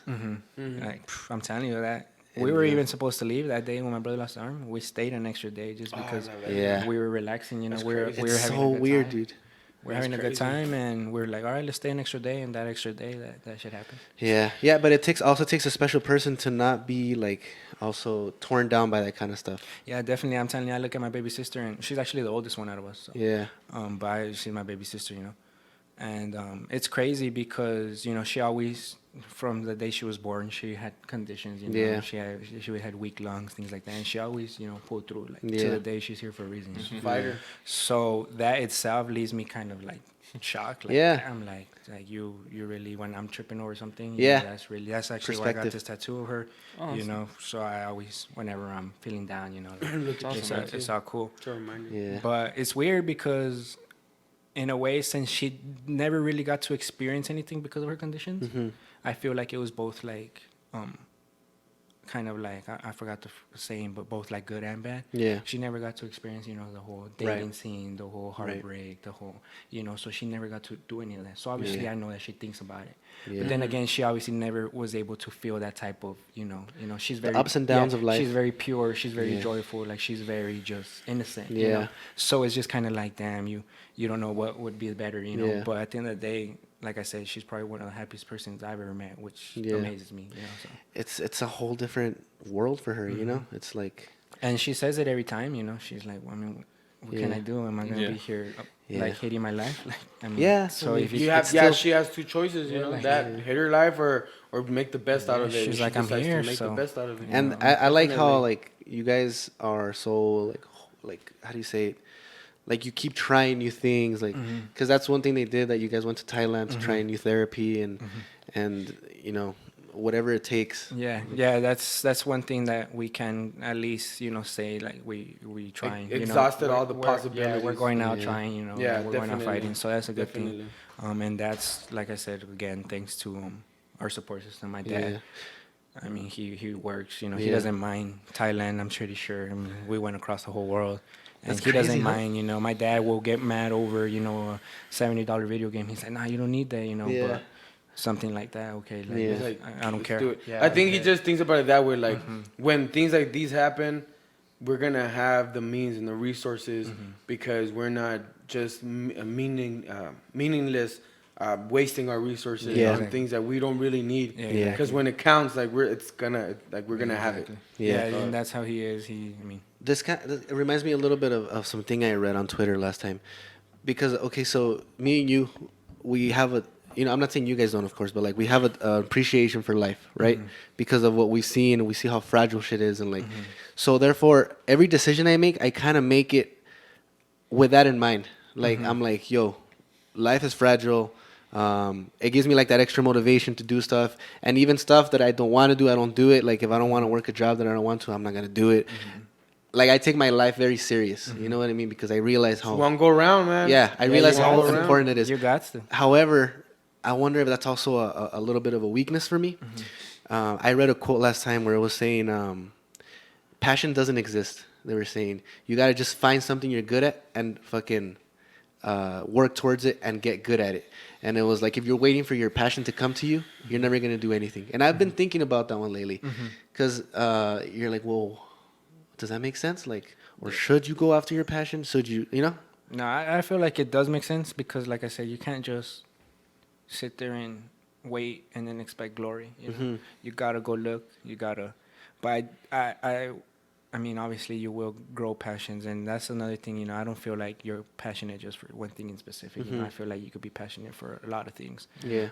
But yeah, I do think you gotta go out and look, cause yeah, nothing I feel will ever come to you unless you get lucky on the lottery. Because that's one thing I'm fearful of, though. I don't want to end up in a job and then be like, dude, I fucking hate this. Yeah, I don't get want another to. job. Yeah, I wouldn't suggest it. I mean, you could, yeah, of course. And Just keep it's moving. just, it's gonna happen at the beginning. I'll tell you what. Like I said that last time, you gotta pay your dues. You have, like it's gonna happen that you have to have that shitty job at the beginning, but eventually you grow into it and you start evolving into it. I was thinking about that last time because a lot of people that graduate, you know, they spent their 4, 5, 6 years to get that degree and to earn the 40,000, 50,000, 60,000 entry level type of pay without having.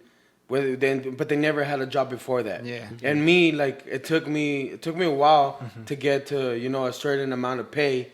But what I did, I just worked shitty jobs. Yeah.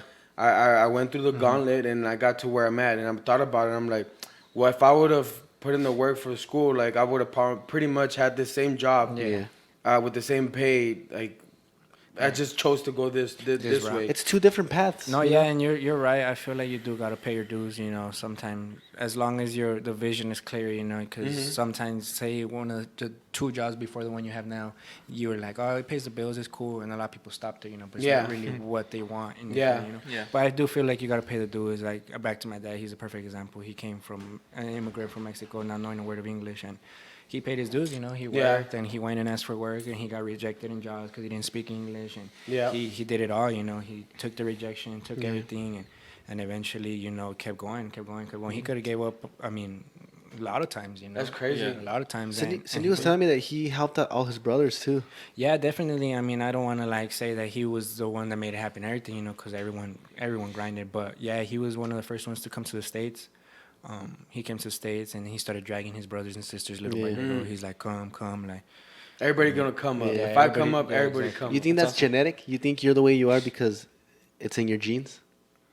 But he's wearing sweatpants. He's wearing sweatpants. Come out of that. I wanted to come comfy. I didn't want to be too like, taken out of the way. You just wanted to show the No, fucking you know what? bulge. It's that generation of immigrants. It's that generation because if you think about it, like my dad is around the same age as your dad.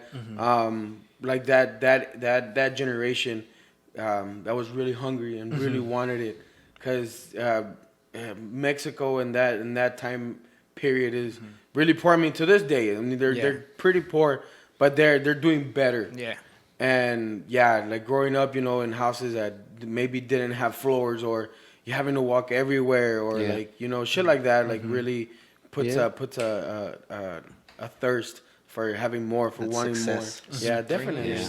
No, yeah, definitely. And the people have that, and it's interesting too. Like when people actually have success and they get rich, a lot of them have still like that broke mentality of like, fuck, I can't lose this. Yeah, exactly. No, my dad will throw a fit over $1. You know? So that's why I'm like, Good. and then when you know, it's for things. Yeah, he'll throw a fit over $1. You know, he'll throw over change. You know, Like I think Kevin Hart was talking about that, how he's like, he feels like he has to keep working and working and working. He has a lot of people to feed. And that's good. I don't mind. I told Sarah that. I'm all like, I don't mind building a big ass empire, bringing everybody, and they destroy for me. I'd rather have that feeling than have a feeling I've never did it. Yeah. And nobody came up, nobody did nothing. Like Yeah. I'd rather have that I built something and then along the way like I got screwed over or whatever. Like just I'd rather do Yeah. that But you than did it, yeah. never do it at all. Yeah, exactly. No, and I mean, if it does fall down, I mean, you could always Build back up. Yeah, build it back up. That's That's part what of the a lot of process. people- yeah, There's that's what a lot. The guy I really like, he says, don't look at the goal. It's like enjoy the process. The goal is just kind of like the The end product. Yeah. Nobody likes about nobody cares about the in between. Yeah. They just like to see like the end product. end. Nobody But the cares about process that. is the yeah, if beautiful you think part. about it, at the end of the day, so say you got the goal, and then an ambitious person, if you really think about it, I feel once they get to the goal, they'll have it all right, and then they're just kind of like, you're an ambitious person, you got there for a reason. Yeah. So naturally, you're gonna be like, okay, what's next? Yeah. Yeah, Because it's the if you carrot. if you stop there, it's cool, you can, but I feel like that's why successful people that is are the way they are, you know, because Yeah. they're obsessed Yeah. with It it. can always Well, be better. Yeah, they're obsessed with it, you know. Darren They're like, Brown talks about that. yeah, they're literally, you're already on the top, and just were you still waking up at freaking 6 o'clock in the morning going to work, man? You don't have to, but Yeah, yeah. they're Dude, The literally Rock does obsessed that with it. shit. Yeah, they're obsessed with Oh it. yeah, he starts his gotta day be already. obsessed. Gotta Obsession, have huh? But that's why. Yeah. Well, Darren Brown. I talk about Darren Brown all the time. Who is that guy? Isn't he He's the one that he's wrote that He's book? an illusionist. Yeah. Oh, okay. He's awesome. That guy can show up to a room with nothing and blow your fucking mind. But anyway, he No talks clothes, about it in nothing. his book. Yeah, there you go. No clothes. No He's got a fat cat. Damn. he talks about it in his book about like that's why we're so scared of death because we're especially in America, you know, we're always looking for that carrot as we're talking about like it's what's next, and that's why the thought of death scares you so much because it's like there's nothing next, like that's it. He's like, well, what do Yeah. you mean there's nothing next? There's nothing left for me to accomplish, to work for, like it's just over, and that's why Yeah. people can't accept death. Yeah, it's But maybe pretty much- evolutionarily, we're meant to Evolutionarily? chase the It's carrot. not a word. Really? No. Evolutionarily cares? speaking. I felt it. I knew what Let me he was use it saying. as a It's word. in here, man. Evolutionary Yeah, use it speaking. in a sentence. I was kidding. Evolutionarily. Like if we weren't that way, Uh-huh. maybe we wouldn't even have done Well, it. no, of course. That's What about the first animal who was like, you know what? I want to get the fuck out of this water. I want to jump out and walk on land. Like when I said that, well, I've said that before. Like, what Oh, about yeah. all the other fish? They were just they were motivated. Like, ¿sabes qué, güey? Yeah. Yo aquí me voy a quedar, güey. Yo no quiero caminar, güey. They were Yo not. no seas mamón. I'm just gonna get faster in the water. So you know what we get from this? Fish lack motivation. That's what it is. And other chimpanzees that never evolved to human. Yeah. They're That's lazy, my level, dude. bro. They're lazy, lazy. motherfuckers. Go to the zoo, look at a monkey, and be like, "Pinche It's because they guy." don't have Instagram. well, If they had Instagram for chimps, you know. Yeah. Oh my god. Chimstagram. Instagram. Hey, Hey, you just thought about social media. Instagram, Oh, we got Apestagram. some. We got Apestagram. some. I like Apestagram. Because you Chimstagram. say Chimpstagram, more that's kind of like excluding all the other apes. Dude, but it sounds catchy as fuck. Yeah, it does, Chimstagram. it does. Yeah, it's a good one. See, I like who's like, yeah. That's good. I'm David, feeling that one. what else do you post about on your Instagram or your Chimstagram, whatever you want to call it? No, God, it's because I lose my train of thought. Ah, yeah, I I'm had sorry. a good one. Salte. You need to start Ságala. writing these down, bro. There's a technique for you to remember. Technique. Clench your fists really Technique. hard, and it'll help you remember. I don't Oh, know. shit. No, I clench them totally- like that, and then think I about totally it. lost it. and you'll I remember. lost it. They say that that's how you get rid of a song in your head. You chew gum and you sing it in your head. Oh And yeah. then you spit the gum out. I don't know. And it goes into the gum or what? Yeah. You know, el gum Because you're ahí, basically like family in the club, multitasking and God your full of brain blood. can't do that, so it'll just, I don't know. Well, you can do that. Oh, I did have a thing we were talking about. Since you're actually into the motivational speakers, Oscar, do you know what path these people usually take to get to where they're at? 375. It's always because you know it's a loop. 54. It's usually that just trial and error. It's not usually. It's always trial and error. Yeah. That's how it is for all these motivational speakers. They just they suck at it and then they just keep showing up, and that's just how it is. And Zig Ziglar has a quote about that. Like once you get to the top, you can always see beyond. You can always go higher. Like Yeah. there's always more to do. But do you think they have to be successful in order for people to listen to them? Kind of like when we had David, remember? And we were asking him, dude, people are gonna ask you like, oh, not you, David, the other David.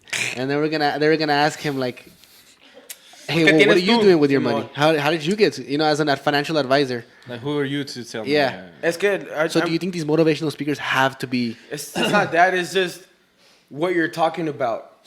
Have something like it's not just talking out of your ass. Like what you're talking about it actually resonates with people. Yeah.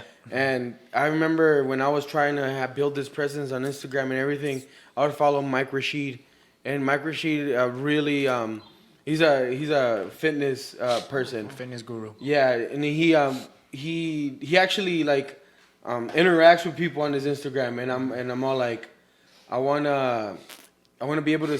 I can't remember what I asked him, and he answered back. So like, well, you like what you say has to have substance. If not, nobody's gonna listen. Right. Nobody's gonna care. Like whether you have a master's or whether you don't have any kind of degree. Right.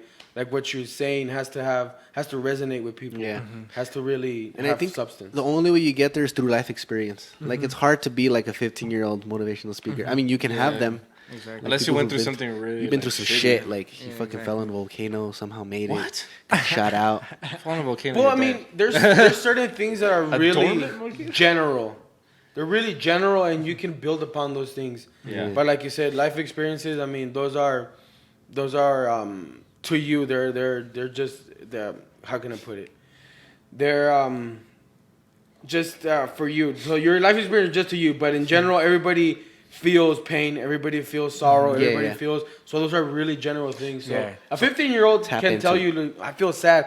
But maybe their sad is not the same as losing a person. Then There's like, levels, dude. Losing, Yeah. like my friend told me que huele feo, like, you know what I'm saying? Yeah, I Like, get you, I get you. 'cause so like those are different because they're just come on, like losing a person and like Yeah. somebody telling you something. Can't compare. But it's the emotion, the feeling is pretty much like fuck, like I feel like shitty. Yeah. So What do you think? I want to ask you because you and I always argue about like success and like what paths you take. So as far as success, we understand that you gotta have some motivation, gotta have ambition, and you gotta have opportunity. Do you believe? be ready for those Yeah, opportunities. exactly. Do when you they come. believe Yeah. that it's just a dash of luck, Definitely. No, at least? No, you don't. Yes or no? it's not luck. It's just being ready for the opportunities. Well, I when guess they that is present opportunity, themselves. right? Luck. Is a- Yeah, I think you build your own luck, you know, because Right. people could say it's lucky, but like they say, they haven't seen what went down behind closed doors. You know, they True, didn't true, see true. the mental breakdowns, they didn't see the losses, they just saw the final picture. Yeah. That's why I'm saying social media. You don't know if it's good or bad because you see the final picture. Right. You're like, oh, I want to be like that. Oh, I relate to that. Oh, this is me. Like, nah, they went through a lot of shit to be that. So, Like, so you you can't don't just think? put yourself there. So you don't think you could be in the right place at the right time? There is a spot of that, but every choice that you made up to that point, you know, it led you to that spot. Because I mean, if I would have taken a different turn at a certain point, I wouldn't be at that spot to be able to Yeah. make that decision. Okay. I think you can also redefine luck as probability Yeah. because you Right. can position yourself in a place where And you're for much s- more likely to. And for some people, or for some reason, like how he said, sometimes you're just in the right place at the right time. I Yeah. feel like the people that have made big things happen for a lucky reason, you could say, I feel like they always end up losing at the end, you know? Yeah. Okay. Kind of like for, I get you. let's think of Pablo Escobar. Like, I mean, Yeah. you could say that. I mean, He did was at the crazy, right time. Yeah, he did crazy Al things. He was Capone, there at yeah. the right time, but how did it end? Like, so Yeah. it started, the people that I feel got lucky in a way, because obviously Yeah. he probably had to work really hard Yeah. to do all the things he did, right? But he was in the right place at the right time. So there's also maintaining, not just achieving. But you got to Yeah, maintain. yeah, just you like gotta just like maintain. Yeah. weight training or Yeah, anything. yeah. It's Exactly. when you obtain that wealth. What do you do with that wealth? What do you do with that moment? Gotta maintain. Capitalize on those moments, man, because they're gonna happen. Everybody gets them. Yeah. It's just what you do, or maybe some people don't even take them. Like, and they keep waiting. Like, oh, I'm gonna wait. I'm gonna wait for that moment. That's me. I'm gonna wait for that moment because it's gonna happen. And little did you know, it already happened. Yeah. You just didn't take it. Yeah, you missed it. Yeah. And I think once you do get to that point where you've succeeded in your mind, you just have to keep setting goals. I think that's what keeps us alive. Yeah, because then what's really like, what do you wake up and you're just kind of there, you know? It hit Yeah. me real hard too when I finished school. I didn't finish school. I just did my 2 years and Yeah.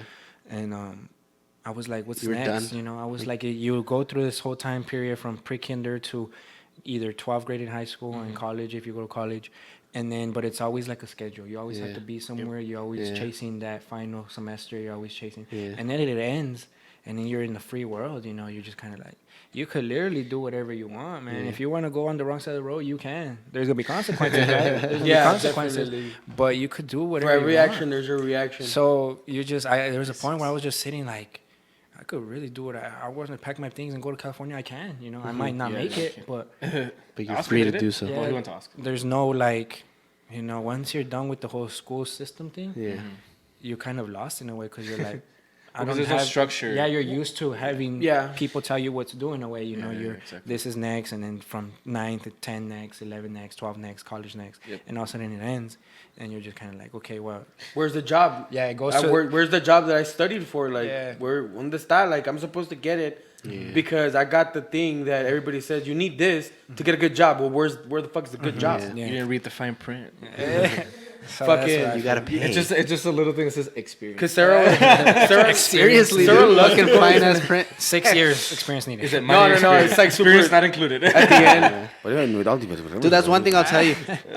Diana did a lot of internships for in the engineering stuff. Yeah. Like if Sarah can do as many as she can, start fast. Cause she loves NASA. She loves space. Yeah. She loves. She's telling me about. Sending, hard to get into They're those. sending rovers into Mars, like, Yeah. you know, the space stations that they're gonna build in the moon, like all these things. And I'm all like, that really doesn't excite me. Like it does not excite me. And then That excites the fuck But out of I explained to her why. I'm all like, cause don't believe I'm in not it. really looking forward to none of that.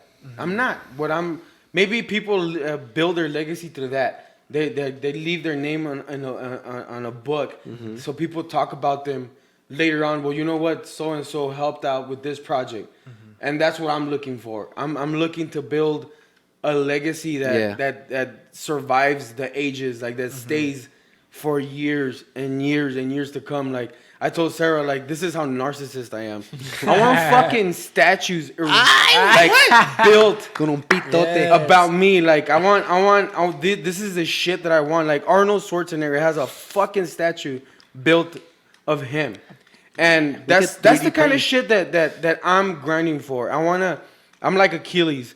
Fucking is all like I just want my The name heel? to remain for the rest of the forever. Would you settle for a 'Cause bust? There's people that fucking die and we never knew them. Yeah. True. Every day people die and there's just a speck in history, I'm and one of I don't want that shit in my life. For sure. I don't want that. Like I hate because I that. know I'm gonna die. I know this is momentary. I know it's gonna pass. Yes. But I want my shit to stay for the rest of this fucking world. Like that's what I want. That's cool. And then Sarah's like, well, yeah, but the space station. Anyway, what I was And then I'm talking- like, yeah, okay, the space station is pretty fucking badass. There's the girl who's trying to go to space in 2033 or I don't know something. about a woman in space. Oh my gonna send god! I'm just She's probably gonna complain about it. It's too cold up here. They, they're Oh my god! prepping her and molding her. They're what? They're like, she has to start from a young age to be the perfect candidate once they send her up there. That's cool. Kind of like that girl that's like, she's like 6 or 7, and her dad's training her to be like this badass boxer. Yeah, something like that. Kinda Serena they're Williams. priming her. Serena Williams. Yeah, she's the Serena Williams of She space. woke up with like a racket in her hand. Yeah.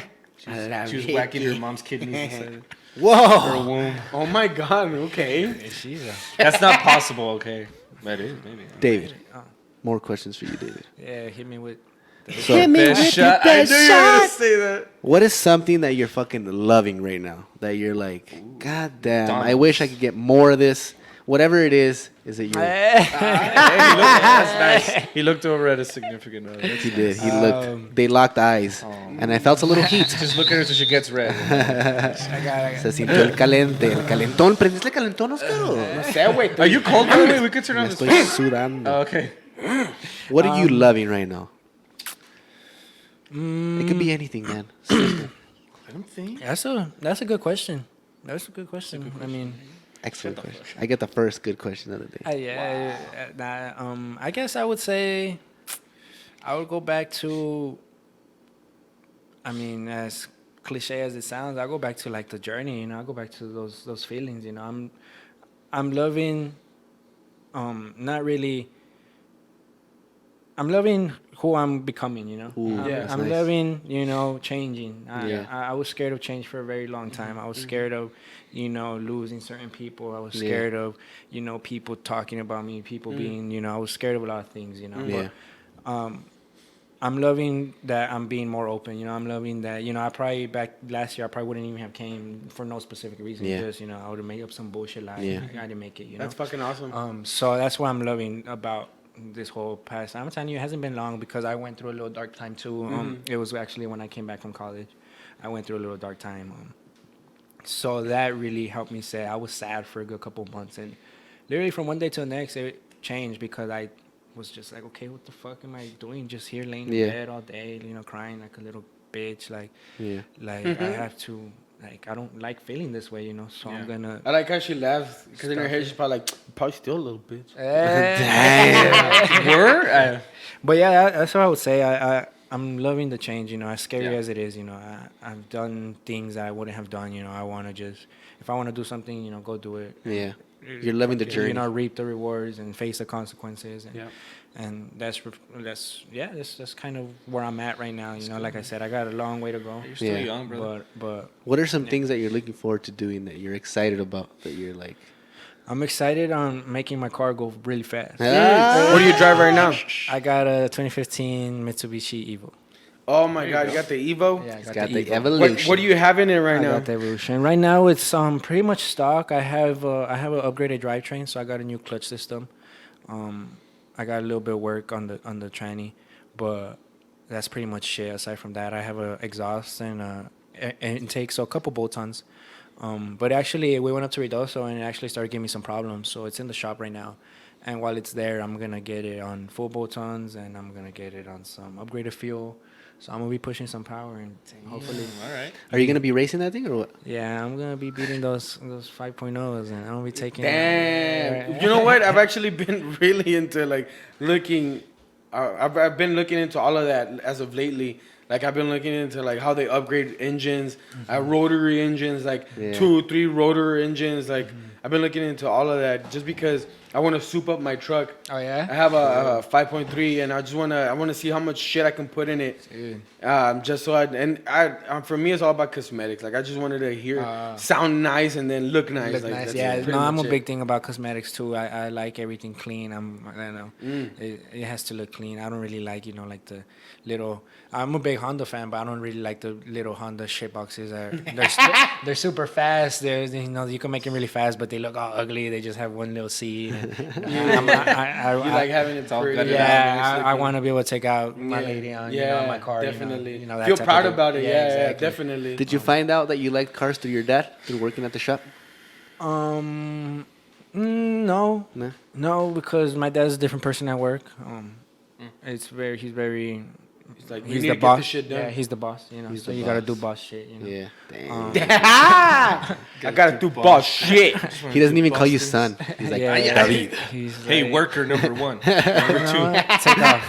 Peasant. I don't need you right now. Take a half day. The next day, you're like a lower number. Joaquin came in. You know what you did. Go clean the toilets. Starting from the Just took a bottom. mean shit. He says that to him. Hey, son, go clean this shit. I just fucked it up. Your mom's chilaquiles really did it. God damn. Don't forget the floor. Project cars. Do you have any specific project car that you want to buy and work on? Yes. Not anything specific because there's so much out there. So, you don't even know where the fuck to begin? I say I want something and then I just see another model come out and I'm just like, okay, I like this. But I'm fortunate I was able to get an Evo because it's a hell of a car and I like them. I like them a lot ever since. What made you go Evo over STI? Because those two are always like... Right? Both of them are all-wheel drive, But right? they're always head to head. I always see them against each other. The Evo is just better. That is fair. I'm just kidding. You see them less. You see them less. Okay. Yeah, there's really not a lot of Evos. You see them less. I just wanted one. I remember one of my soccer coaches had one, and I just liked it a lot. And then at the time when I was in the looks for a new car, that final edition just happened to be out. It was the 2015, so it just happened to be there. And we were able to make it happen again. I'm fortunate we were able to make it happen. Awesome. So I got it, and it was never really a debate. I never really thought about getting an STI. Really. I used to drive a little RX-8. Oh, that was a nice one. Those are nice. The rotary engines. Yeah, I used to have one of those, and it was in good condition. It had like 100,000 miles. And my dad really wanted to get me a new car. He was like, nah, you deserve it, blah, blah, I want you a new car. But I told him I don't really need one, I was like, I like my little RX-8. And he would insist. He was like, no, he wanted to buy me a muscle car. He wanted to buy me a Mustang. Oh, no shit. And then I like him, I'm not a hater on muscle. I like him a lot. But I don't really like him for me. Yeah. So I would just tell my dad, "No, I'm cool with my little RX-8. You know, I'm chilling. And then he was like, "Well, what would you want?" And I was just like, "If you're asking me." So then my dad never really even knew about the Evo. He never really, he does more, general maintenance or normal, So when he got his hands on the Evo and he drove it and stuff, he actually liked it a lot. He likes that car a lot because it has some serious power for a little 4-cylinder. Yeah, no kidding. Oh, it's 4 cylinders, dude. 4-cylinder, 2.0. I like how 2.0. cars. I didn't like my Subaru. I didn't like my Subaru, but I liked how they stick to the curves and how the maneuvering. I like that about cars. But I'm not a sports You're a car truck kind of guy, huh? What about I love Cybertruck? trucks. I was gonna ask you about the Cybertruck. Yes, no. Cybertruck. I'll be honest, I've never been too much of a truck guy. For that same reason, because I like little cars and stuff. Even right now, my dad let me drive one of his trucks, the big old truck, and I just feel like I don't fit anywhere, And they're cool. Don't get me wrong, I like them, but not for me. Oh, okay. But the Cybertruck, I think fuck it, I think let's. A Tesla. Like I think let's move. I think Right? let's move forward. Electric. Like, why go do it, man. backwards? I'd rather buy the Supra than use Supra they came out with. Those things are Is that your twin beautiful. turbo also? Like the old I'm one? not sure. I'm not sure about the specs. I just saw that they after so long they finally came out with the Supra. I love Supra. That was my car because it was always That was you a either sexy. pick the It's still a Skyline, sexy car, dude. You just pick the Skyline or you pick the Supra. I was like, I pick Between the those Supra. two, you go Supra. I go Supra. What's faster? If you like really fucking, let's say you bore out and you really put upgrades into both of them, the Supra wins. Really? Yeah, I think the Supra And the take- drags in the quarter miles, Supra always wins. Supra Supras are beats dangerous. fucking supercars, man. Yeah. Yeah. Supras are dangerous. Yeah, the MK4s, the older ones, like 97, 96. Those are. What about the those 2 new GZ? ones? The ones that they call the Godzilla. What is that one called? The That's the GT. That's the GTRs. Oh, the that's GTRs. Is that one based off of the No, that's- Skyline? Yeah, that's a Skyline. Skyline? GTR. Yeah. Okay. So that's where it came from, the Skylines. But those stock, they're just fucking badass. Those are cars. nice. The Skylines. You ever driven one of those? Nah, I haven't driven. I've been inside one, but I haven't driven one. How was it? Did they It was floor good. They're fast. They're Yeah? fast. Yeah, it was it was a long time ago. I was probably like an 8th grader.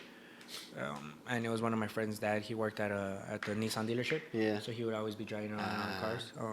And he rolled up to soccer practice one day in the GTR. I was like, What about a Tesla? You ever been in a I've Tesla? never been in Tesla. I've been in them like at the stores in Scottsdale when they Yeah. like showing them, but I've never actually driven in one. How hard would it be for your dad to get his hands on one of those bad boys? It wouldn't be hard, but I don't think it's interesting too much. Nah. Austin has a lot of Teslas, dude. There's a shopping center in Austin, like they have like all the high end stores, like the Louis Vuitton and like everything, and they actually have a Tesla store. You walk in and they have cars parked inside the store, and you walk in there and like you're checking out the cars and you get to sit in them and all of this shit. It's crazy how far we came, because I'm telling you, I was at a soccer tournament in Phoenix, in Scottsdale, a long time ago. I was probably like, say, freshman in high school. Maybe a sophomore. But this is already like 7, 8 years ago. Yeah. Not like 6 years ago. No, yeah, like 7. It's a while already. And it was when they were barely like getting introduced. We were like, they were in the mall, and there was both of them. I remember it was 2 of them, and then they had an SUV type of deal. Yeah. And it was like one of the first Tesla things going on, and I had never even seen one. Yeah. So it's crazy, like that you just see them driving around normal bases. Yeah. Just, It's exciting, dude. yeah. Okay, 2-part question, David. Here it goes. Yeah, we love 2 pieces. Yeah, One, 2 pieces in a soda. That's a 3-piece. 3-piece. Okay. Well, I mean, there's times where you only get 2s and then they move, That third one doesn't connect. Sí, pues so no you get the conecta, pero luego 2-piece. regresan por la soda. La sodita. Ah, oui. Con hielitos. All right, first part. How far do you want to take this vehicle stuff? Is this something you want to pursue and make it a job, or just keep it fun? Kind of like the sports stuff. Or do you want to just keep having fun with it? And second part, is there something that you want to make a job where you're willing now to work? Like, it's like, oh, Damn, what are you saying? That he doesn't work? No. Like it might Are not, you willing to work now? like it might not Vas a be. trabajar ya o Like qué chingados? it might not be fun, but you're like, I gotta do this in order for me to like Get paid. get to the next level that you want to get. I to. have a Snap Premium if y'all want to add it. I'm just kidding. What is that? What is that? You don't know what a premium is? No. It's where the ladies feel like a basically, loser. It's when women, like they like show you a sneak peek like, oh, go to my premium. You pay a subscription. I knew and a you girl get from to my see high school like that did the. that shit. Oh, whoa, No, whoa. no, it's big, honestly. What's big? What are you talking It's big. All right, sácate las Dude, with all the free porn, I mean, Yeah, that's my opinion on it. Yeah. But you There's a market for man. everything. We obviously made a market for nudes, and women took advantage of it. Yes. You know, so I do know a couple girls personally that, you know, they make money just, you know, sending. we talked about that before. It's like all power to you. I mean, if that's what you do, and the like nowadays, I mean, If there's a demand for it, do it. I do feel if you are doing like kind of like a meetup kind of deal, then I feel like it's modern day prostitution. That's fucking. So I feel like, you know, there's a limit, but yeah, like you said, if you got it and if you want to do it, then cool. If you like taking pictures in a bikini, you know, and someone's gonna pay you for it. Yeah. I knew this girl from high school. I'm telling you that she was doing that, and she's a mom. Like, so she, it was really weird. Like, she would post a picture of herself with her nalgas out, and then like, the next day she's like, "Oh, I love my son." You can say, or like, "Oh, this is kind of weird," but she had a premium too. And then she left this like long message on Instagram. It was like, for those of you guys who keep like paying, subscribing to my pictures and then unsubscribing, stop doing that or whatever. Like, I'm like, I mean, why wouldn't they do that? You know what I mean? Like, they just go in there, screenshot, boom, unsubscribe before they charge them. Yeah. And it was probably a lot of people from like our high school that were like, oh, you know, they're curious, like, real quick. Like, okay, cool, unsubscribe. Like, that's what they were doing. So that's crazy. It's kind of funny, yeah. Hey, you really have one of those? No. Oh, okay. Nice. Whoa, joking, damn it. It'd have to be like gay, probably thing, right? Probably. I don't know. What- I don't you know know. what? I don't Gay know if girls girls. would pay for Men that. in gay porn get paid more. Yeah, they get Really? paid a lot more. Yeah, Yeah, but I'm saying for not a lot of women guys wouldn't want to pay get for paid. How that. do you know I this? think only older women, you know, lonely. I told you It's right because now. honestly, like the male body doesn't have a lot like But aesthetically yeah, exactly. pleasing. Like women, unless there you're are, really you good know, look, women fit. like it's beautiful. I Even beg to women, differ. women like women. I beg to differ. Think about it. Like you see a naked girl, like even if she's just standing still, you're like nice. Yeah, I mean, of course. But if a guy's doing that and he has to have a speedo on and like be like kind of like fit, you know, Yeah, no, kind of yeah, like Ryan definitely. Reynolds' body. But then it's confusing So because you have then a thing for Ryan Reynolds. Yeah, who he doesn't? Why does it get confusing? What? What? You saying it gets confusing? Oh, because some girls, you ask them and they're like, "No, I don't even like that. You know, I want a dad bod kind of deal. You know, That's so, true. So They it's want a kinda little cuddle bear. Because you know? they really do care more. But then I about, think like, it's your- also an insecurity kind of thing. You know, if he Oh, doesn't well. look as good as me, you know, he can't. So, yeah, some girls go that far. Like, I believe it. some girl, like my cousins. I'm not gonna say some girls. My cousins. they get with that's prima. ugly motherfuckers. But for that reason, because who's gonna want them? Oh, dude, is that your theory? Or is that a fact? That's a fact. It's not a theory. I'm not theorizing here. They're not even cool. Yeah, They're not even ugly. Well, don't you think it's because women actually do care more about personality than anything else? Yeah, definitely. They do not more, but they care about personality. I think they think of like good looks as a Sarah, plus. like, got the whole as a package. plus, not like as a priority. I'm sure that there's some girls out there that are pretty like superficial. Yeah, stuff, I, special and honestly, stuff like that. I have been thinking about this. I think nowadays women equate a dad bod to somebody that works really Stable. works lots of works like overtime and only focuses on his job. So like he always brings a steady check and blah blah blah. And a lot of the pretty boys from high school, they really didn't focus on school or they really don't like to work because well, when you're pretty, I mean you get stuff for free. but looks fade. Ashton They Kutcher. even do say fade. it's like a. It's It's like Macaulay a. Culkin. Oh, that guy was never. He was cute. Ashton Kutcher is a gangster. You're fucking no, kidding. Yeah, he is. don't sneak Dude, this you're to a Ashton pedophile, Kutcher. dude. You're Macaulay checking him out when he Culkin, was a he's a little gangster. kid. I can appreciate him. You're He made it because he's Dude, beautiful, shit. but he's still gangster. Ashton Kutcher. Ashton Kutcher? Oh. Because when you're, I mean, I've gotten preference in certain things because of my looks. Definitely, 100%. Estoy Like, bien bueno. Dude, you should see Oscar when he's in his peak performance shape. Oscar has a gravity. Like, Wait, whoa. Let's just Ashton stop Kutcher. there. Let's just stop there. Hold on, Ashton Kutcher. Right now, so right now is not what? Huh? I'm peeking right now. Dude, what the fuck are you talking I'm Yeah, about? saying, you just- in my you hurt his perspective, that day we saw you at Buffalo Wild Wings. Remember That that was shit? Oscar 5.0. He is Dude, pushing That horses. happens right now, but I'll tell you what. I don't pull that quality now by itself. Es que estabas buenote, But in that I'm not point, gonna yeah, lie. because this He would've fucked server, like this lady, like she just started flirting with me and like all this shit, and I'm like, okay. But I'll tell you what, Sarah is beautiful. She's gorgeous, and she's been my. I kind of hate to say this, but she's been my better looking girlfriend. Because not for the reason that I don't want people to take my girlfriends away, but I never cared personally about looks. I really never cared. Like, if you love me for who I am, if you're willing to fucking soportarme porque soy un pinche mierda. Si me aguantas, we're golden. Like, I don't care what you look like. I don't care what the fuck. Like, if si me aguantas and you're willing to put up with my bullshit, like, we're Cierra los golden. ojos. Sí. Hey, pinche brown bag special. That's like really attractive for like, especially for me. Like I found that too. Like the fact that my wife finds me funny, or like I make her laugh, or like that she actually wakes up in the morning and she talks to me, and I'm like, damn, you want to talk to me? It's early in the morning. Like, and I'm like grouchy, me? and she wants to talk to me. I'm like, you want to have a conversation right now? Fuck. I feel the same way with you. Cindy. And then I get you, and then you start Keeping building a you bond, around. You know? You what? You don't really look at the looks, or you're saying, and you start building more of a bond because you're kind of just more friends. The looks you are know? an extra. Yeah, That's why I say arranged marriages work.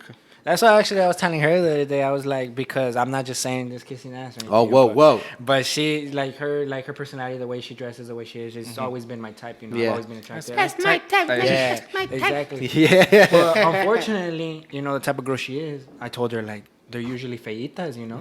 I was like, so I got Face is hilarious. So you said that, but unfortunately, she went. so and I was like, so I got it good because I got a girl that's, you know, I guess I can, you know, relate to my type, and she's beautiful, you know. And that's all you need, man. Yeah, exactly. And as So long I as was you like- see that, that's all that matters. I'm telling you, in high school, I would talk to some girls. My friends were like, "Bro, I seen you do better." I'm like, hey, That's what I was about to she's tell cool, you. dog. Like, Like, come on. It's hard to let outside influences affect you. Yeah. Yeah, it's like- exactly. No, my friends will. My friends would give it to me, you know, because sometimes, like I said, I will be attracted to a girl because of her personality type of thing, and even myself, I'll be like, damn, like. And then you end up with I'm some not girl you don't gonna- even like just because she has big tits or some Yeah, shit. no, It's like, yeah. yo, the homies like her. I'm gonna be with her. Yeah, and that's a big reason why I Especially found. big tits. That's how I felt in my past relationship. You know, it was kind of like a trophy that everybody wanted. And stuff. Yeah. And I was never really happy. You know. Okay. I was I just get kind of you. like. I But the got- homies liked Yeah, it. I got this trophy. You know, I got this freaking. You know. I feel you. And yeah, I mean the homies. You know the homies. Hey, damn, so your It's like girl's you- not a trophy or what the fuck? Nah, my girl freaking. It's like you just had a fucking with Ferrari. I'm just fucking with No one Pick her compares up that. right now and just It's like- Simba, Nah, Simba. no, but you guys all know, you know. That, Yeah, I you know what you mean. You guys Look, know that popular yeah. girl from high school that man. everyone, you know, and I had that at the time, you Yeah, know, dude. and but I could honestly say I was never really happy. Like, you you know, had the obviously there was Ferrari. good times or whatever, but yeah, I was never, you know, shit. Yeah. I mean, I'll pick her up. I'll be like, oh, Yeah, I don't yeah. even want to talk to you, you know, like. Look, listen. He had it funny because I know who this girl is. You had the Ferrari. Yeah, she's like, I'll pick her up. We were about to go to a date, and then I just would be like, Dude, like, obnoxious, listen, you like, know? you had the Ferrari, You know what right? I mean? You had the Ferrari. Everybody likes that car, but sometimes you gotta go get groceries. Yeah. Where the fuck are you gonna put where the you gonna put groceries? the groceries? That's okay, in the Ferrari. Yeah, you gotta get a minivan. It's a good thing. I like BMWs, you know, big Mexican. Did you just call your wife a minivan? Is that what you said? No, my wife's reliable, like a sturdy SUV. Sequoia. She's a It's a Sequoia. sturdy SUV. I love it. She's like an Escalade. She's at the RAV4, the Toyota There you RAV4. go. RAV4. Forerunner, no, Forerunner. Forerunner. If I had to say Sarah's in it, I think Sarah's her car, like the Honda Fit. The Honda Fit? Yeah. She's exactly her car. Damn, Like, I can't think of she's What's pretty, Sarah? She's reliable. What's Irvin? Like a moped? Let me think about it. Let me She think about like. it. I'm a moped fucking She's souped in up. it for the long haul. Like she's in it for the long haul. Yeah. There Like, you go, there you Oh, go. that's a She's good one. diesel? no. She's a Honda. She's diesel. exactly her She car. going the I Honda get you, I Honda. get you, I get you. Yeah. I'm like my truck. Irvin's like trying. I'm thinking about We're it. not comparing our chicks to trucks. We're just playing, man. It's a fun activity, though. Okay, go for it. Go ahead and keep Characters. talking. Is Sarah? I'd say Cindy's like a Jeep. Okay. Okay. What kind? I like what you said, the long haul. Yeah. Like she's in it. off-roading. Yeah. And she just goes, She just goes. this is hard. This is a hard one. I think I'm just saying it because she likes Jeeps. Okay. Ah, She's a okay. Jeep person. Okay, I'll come back with that later. Es un bocho. What is that? It's a Volkswagen. Bocho. Bochos? Un bocho. Un Bocho. bochito? Es un El Camino. Like a punch buggy? El Camino. That's Spanish for the Camino. Remember? No, okay. No. Yeah, no. That's the Kutcher. I feel like we deviated, though. We were talking about Yeah, some cool shit. sorry. We were talking Whoa, about what the him fuck? if he's gonna pursue Oh, yeah, I never answered your question. car, It's automotive. good, as man. a, Keep as avoiding it. How Just do we keep start going. talking about women? A, wait. We always get to We women. can't live with him, can't live without him. Yeah, exactly. Can't kill them because you go to jail. Damn. OJ Simpson. Unless you're OJ. Pick up, don't fit. OJ can do But whatever. don't fit. Do whatever. We were talking about Kim actually in the car. Yeah, we Kim. were.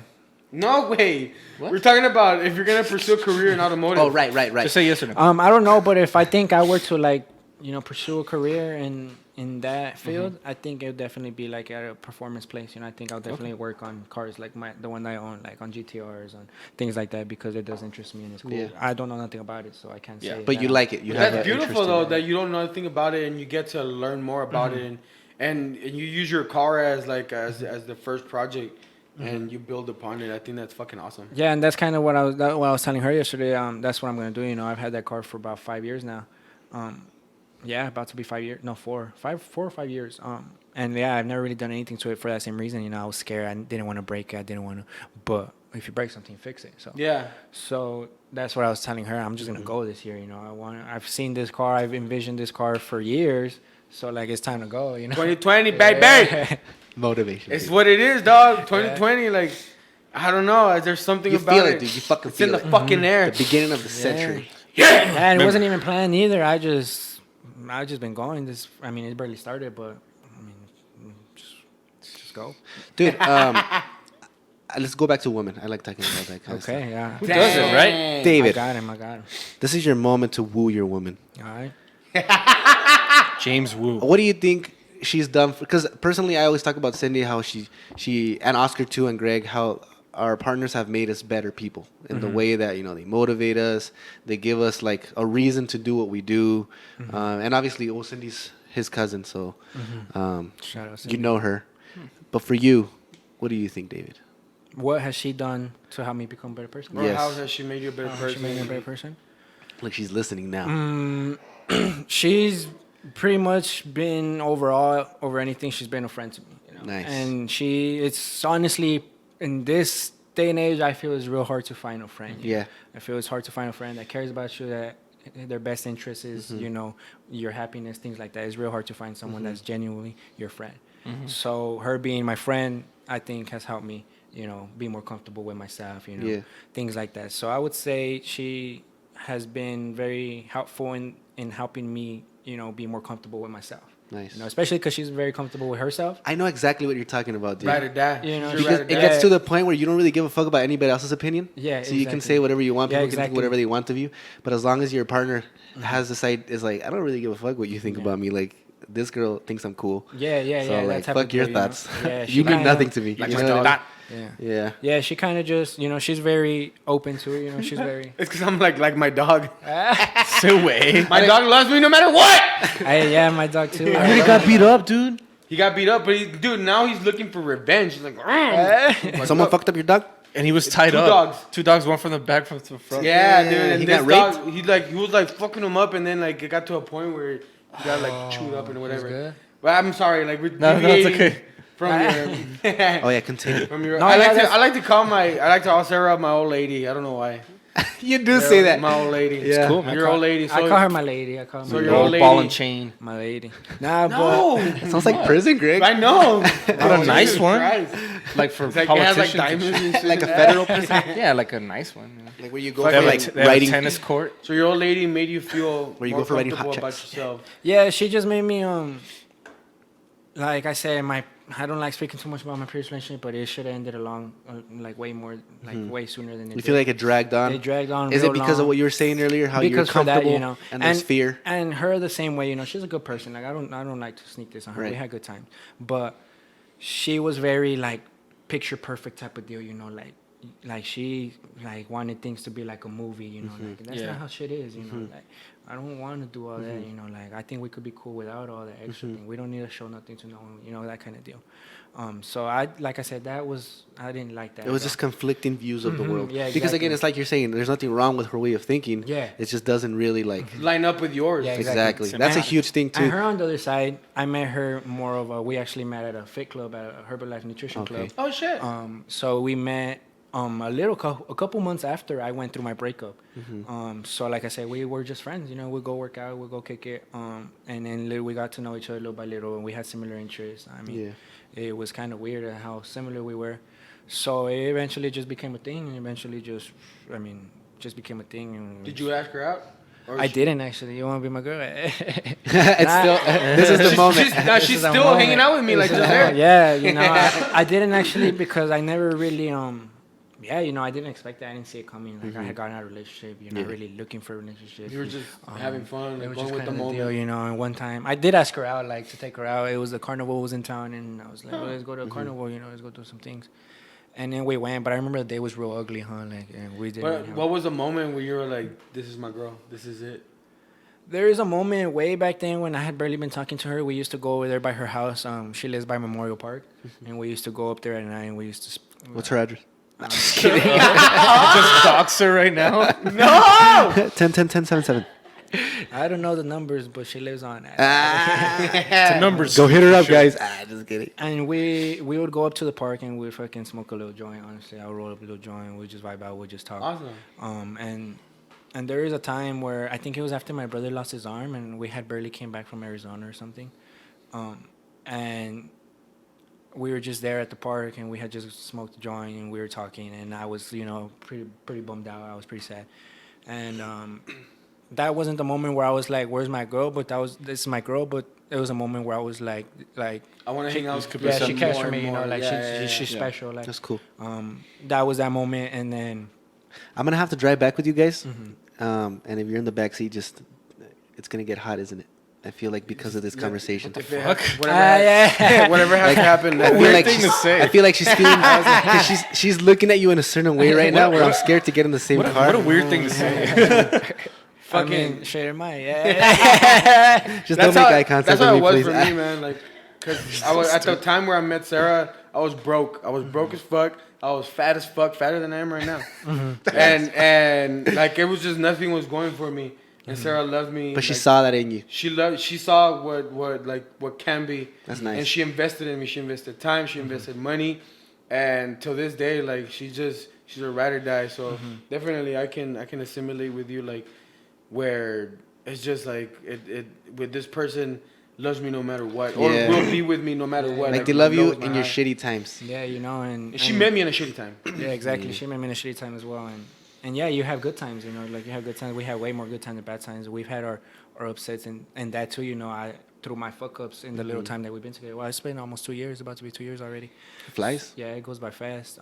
Through my fuck ups, like she was there. Like she was like, hey, you told me like you fucked up, rather than like trying to comfort you, like, yeah, oh, no, like no, you no, fucked up, like cagaste. Yeah, like I'm here for you, but if you're not gonna fucking be Fix in it. it, then I'm not, So that really helped me, like become a better person, become a better man, become a better partner, because I was like, okay, this person does care about me.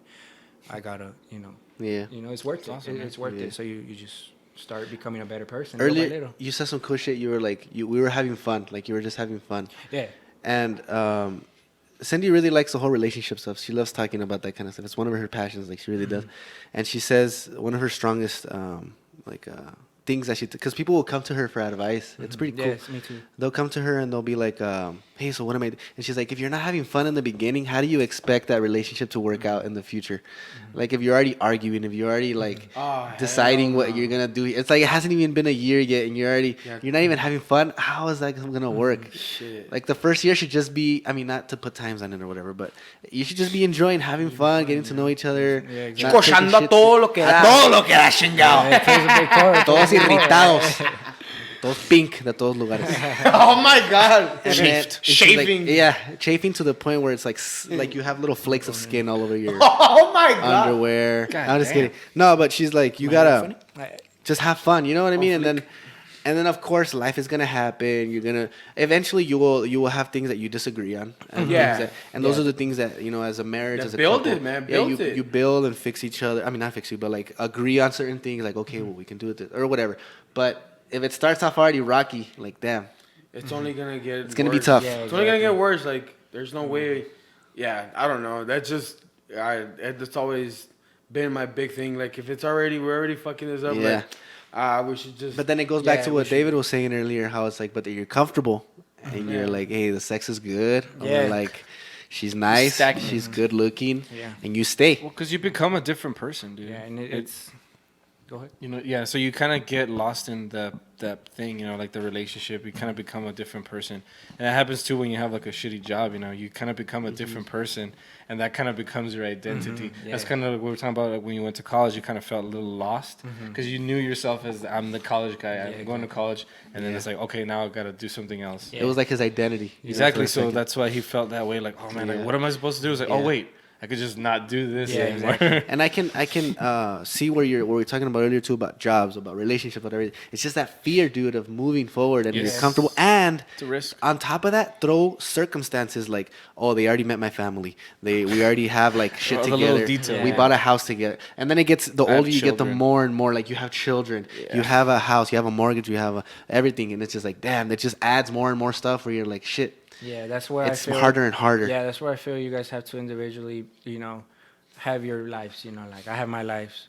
I have my life. I get up and I have my goals, and I'm chasing something that I'm gonna be chasing, whether she decides to be with me or not.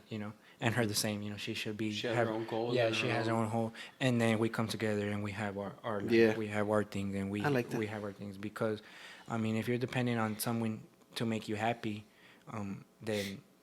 Like you gotta go in happy already, Yeah, and then just kind of. That that plays a part into knowing yourself. Yeah, exactly. You Yeah. gotta really know. So important, huh? Getting to know yourself. Because if you try and figure out who you are when you're with this person, like sometimes, like you said, you don't have your separate life, and you get too attached to their life, and it gets shitty. Like it really does. That happened to me in one of my relationships, where I was just like, what the fuck? Yeah, what like what you am I? said, Like yeah. what? ¿Qué está pasando? Yeah. No sé qué pasa. No sé quién soy. And then I was like, you know what? I have to cut this. Like, 'cause Yeah. there's no fixing it at this point. Yeah. exactly. And move I feel on. like being a loser helped me a lot. Because Cindy was my first girlfriend at the age of 21. Oh, yeah. So I had all that time to kind of like find myself. Not by choice. By circumstance. Because I was a loser, guys. No, I'm just kidding. Cue in the No, I'm just kidding. No, it's because I've spoken about it before. I was super shy. I could never talk to women. I had a lot of work to do on myself to get comfortable with myself. So that kind of allowed me to during being single and not having. Because, I mean, girls like me, It was funny, though. They would go up to me and be like, hey, I thought you were really cute, but then you talked and you were really weird. Oh Some my girl told me God. that, dude. She's like, I thought you were cute, but then you talked. I was like, You open your fucking mouth. nobody saw her again. I'm just kidding. Nobody's ever heard of her. Just kidding. Hey, She's buried down there somewhere. allegedly. Just kidding. No. But so during that whole time, dude, I had till 21 to really find myself. And I feel like me and Cindy found each other at a really good time because she was also working on herself and figuring out what she liked. And before her, like, I had just started dating. Like, I had just gotten comfortable talking to women and like going on dates. And then I was like, hey, this is kind of interesting. It's not working out exactly. And then before Cindy, I was dating some girl, and it was hard. Like, it was like it just wasn't working out. We didn't have that chemistry. And I'm like, damn, imagine I would have ended up with her. Because she was an attractive woman. Like, I was attracted to her. But we just didn't have that, I like, wanna thing. know who it was now. You and I were both raised by women, basically. Correct. Do you think that affect? Because I feel the same way as you. Like that's what happened to the me shyness? too. I would always be like the awkward guy. Like no, I was just weird. Like I thought that it would be funny if I like shook a girl's hand and then like flipped myself. Like oh Yeah, look, you you're so told that strong. story. Like I would do shit like that. Like I'd be trying to be that. You know like, what it was with me? Chris Farley kind of character. Whoa! Yeah, like whoa, you're so strong. And then, I- so did you think that kind of affected us a little bit? The fact that I think the fact that my mom always instilled the fact that your partner should be a very special person. It was, I don't know if this is like how it is, but I feel like a dad would be like, hey, you fucking yet? You know what I mean? Like, you hooking up yet? Like, and it would No, my take dad was away not like that. that. specialness. You know what I Yeah, mean? I And get with you, my I get mom, you. it was always like, no, mijo, con la mujer que vas a Respétala, estar, sí. la vas a respetar. So I always had these, like, whenever I'd meet a girl, I'd be like, damn, you're already thinking of, like, exactly. and that's a little off-putting when you're 16 and 17 Yeah. because you're Right. like, damn, I'm thinking of the future with this It woman. makes you look like a kind of like a and like a dork. little weirdo. And you it know is what I kind of mean? weird because in a way you're doing it because it's what you know. It's Yeah. what your Exactly. dad's saying, it's what your mom's saying, it's what they went Yeah. through, and it's just kind of weird. I go back to it. In my previous relationship, I felt like I was just doing shit because that's what you're supposed to do in a relationship. You're supposed to. Like you're going be through the happy, motions. You're just kind of fucking living through it. Yeah. And Rather than doing it because it comes out of you. and like, yeah, you you're wanna do it. miserable. Nah, you want to do it. You Yeah. want to, take out your girl. You want to do, Yeah. things like that. Like, Yeah, nah, it was because you have opposite. fun Yeah. hanging out with her. Yeah. Like, oh, I have to go to her fucking house. Yeah, Rather yeah. than doing that, it's like, Yeah, I want to go because like Yeah, I have fun exactly. over there. I like going out. I like, Yep. yeah. Damn, that's a big difference, dude. No, yeah, it really is. And I mean, I feel like we're all Mexican here, so I feel like we're very strong.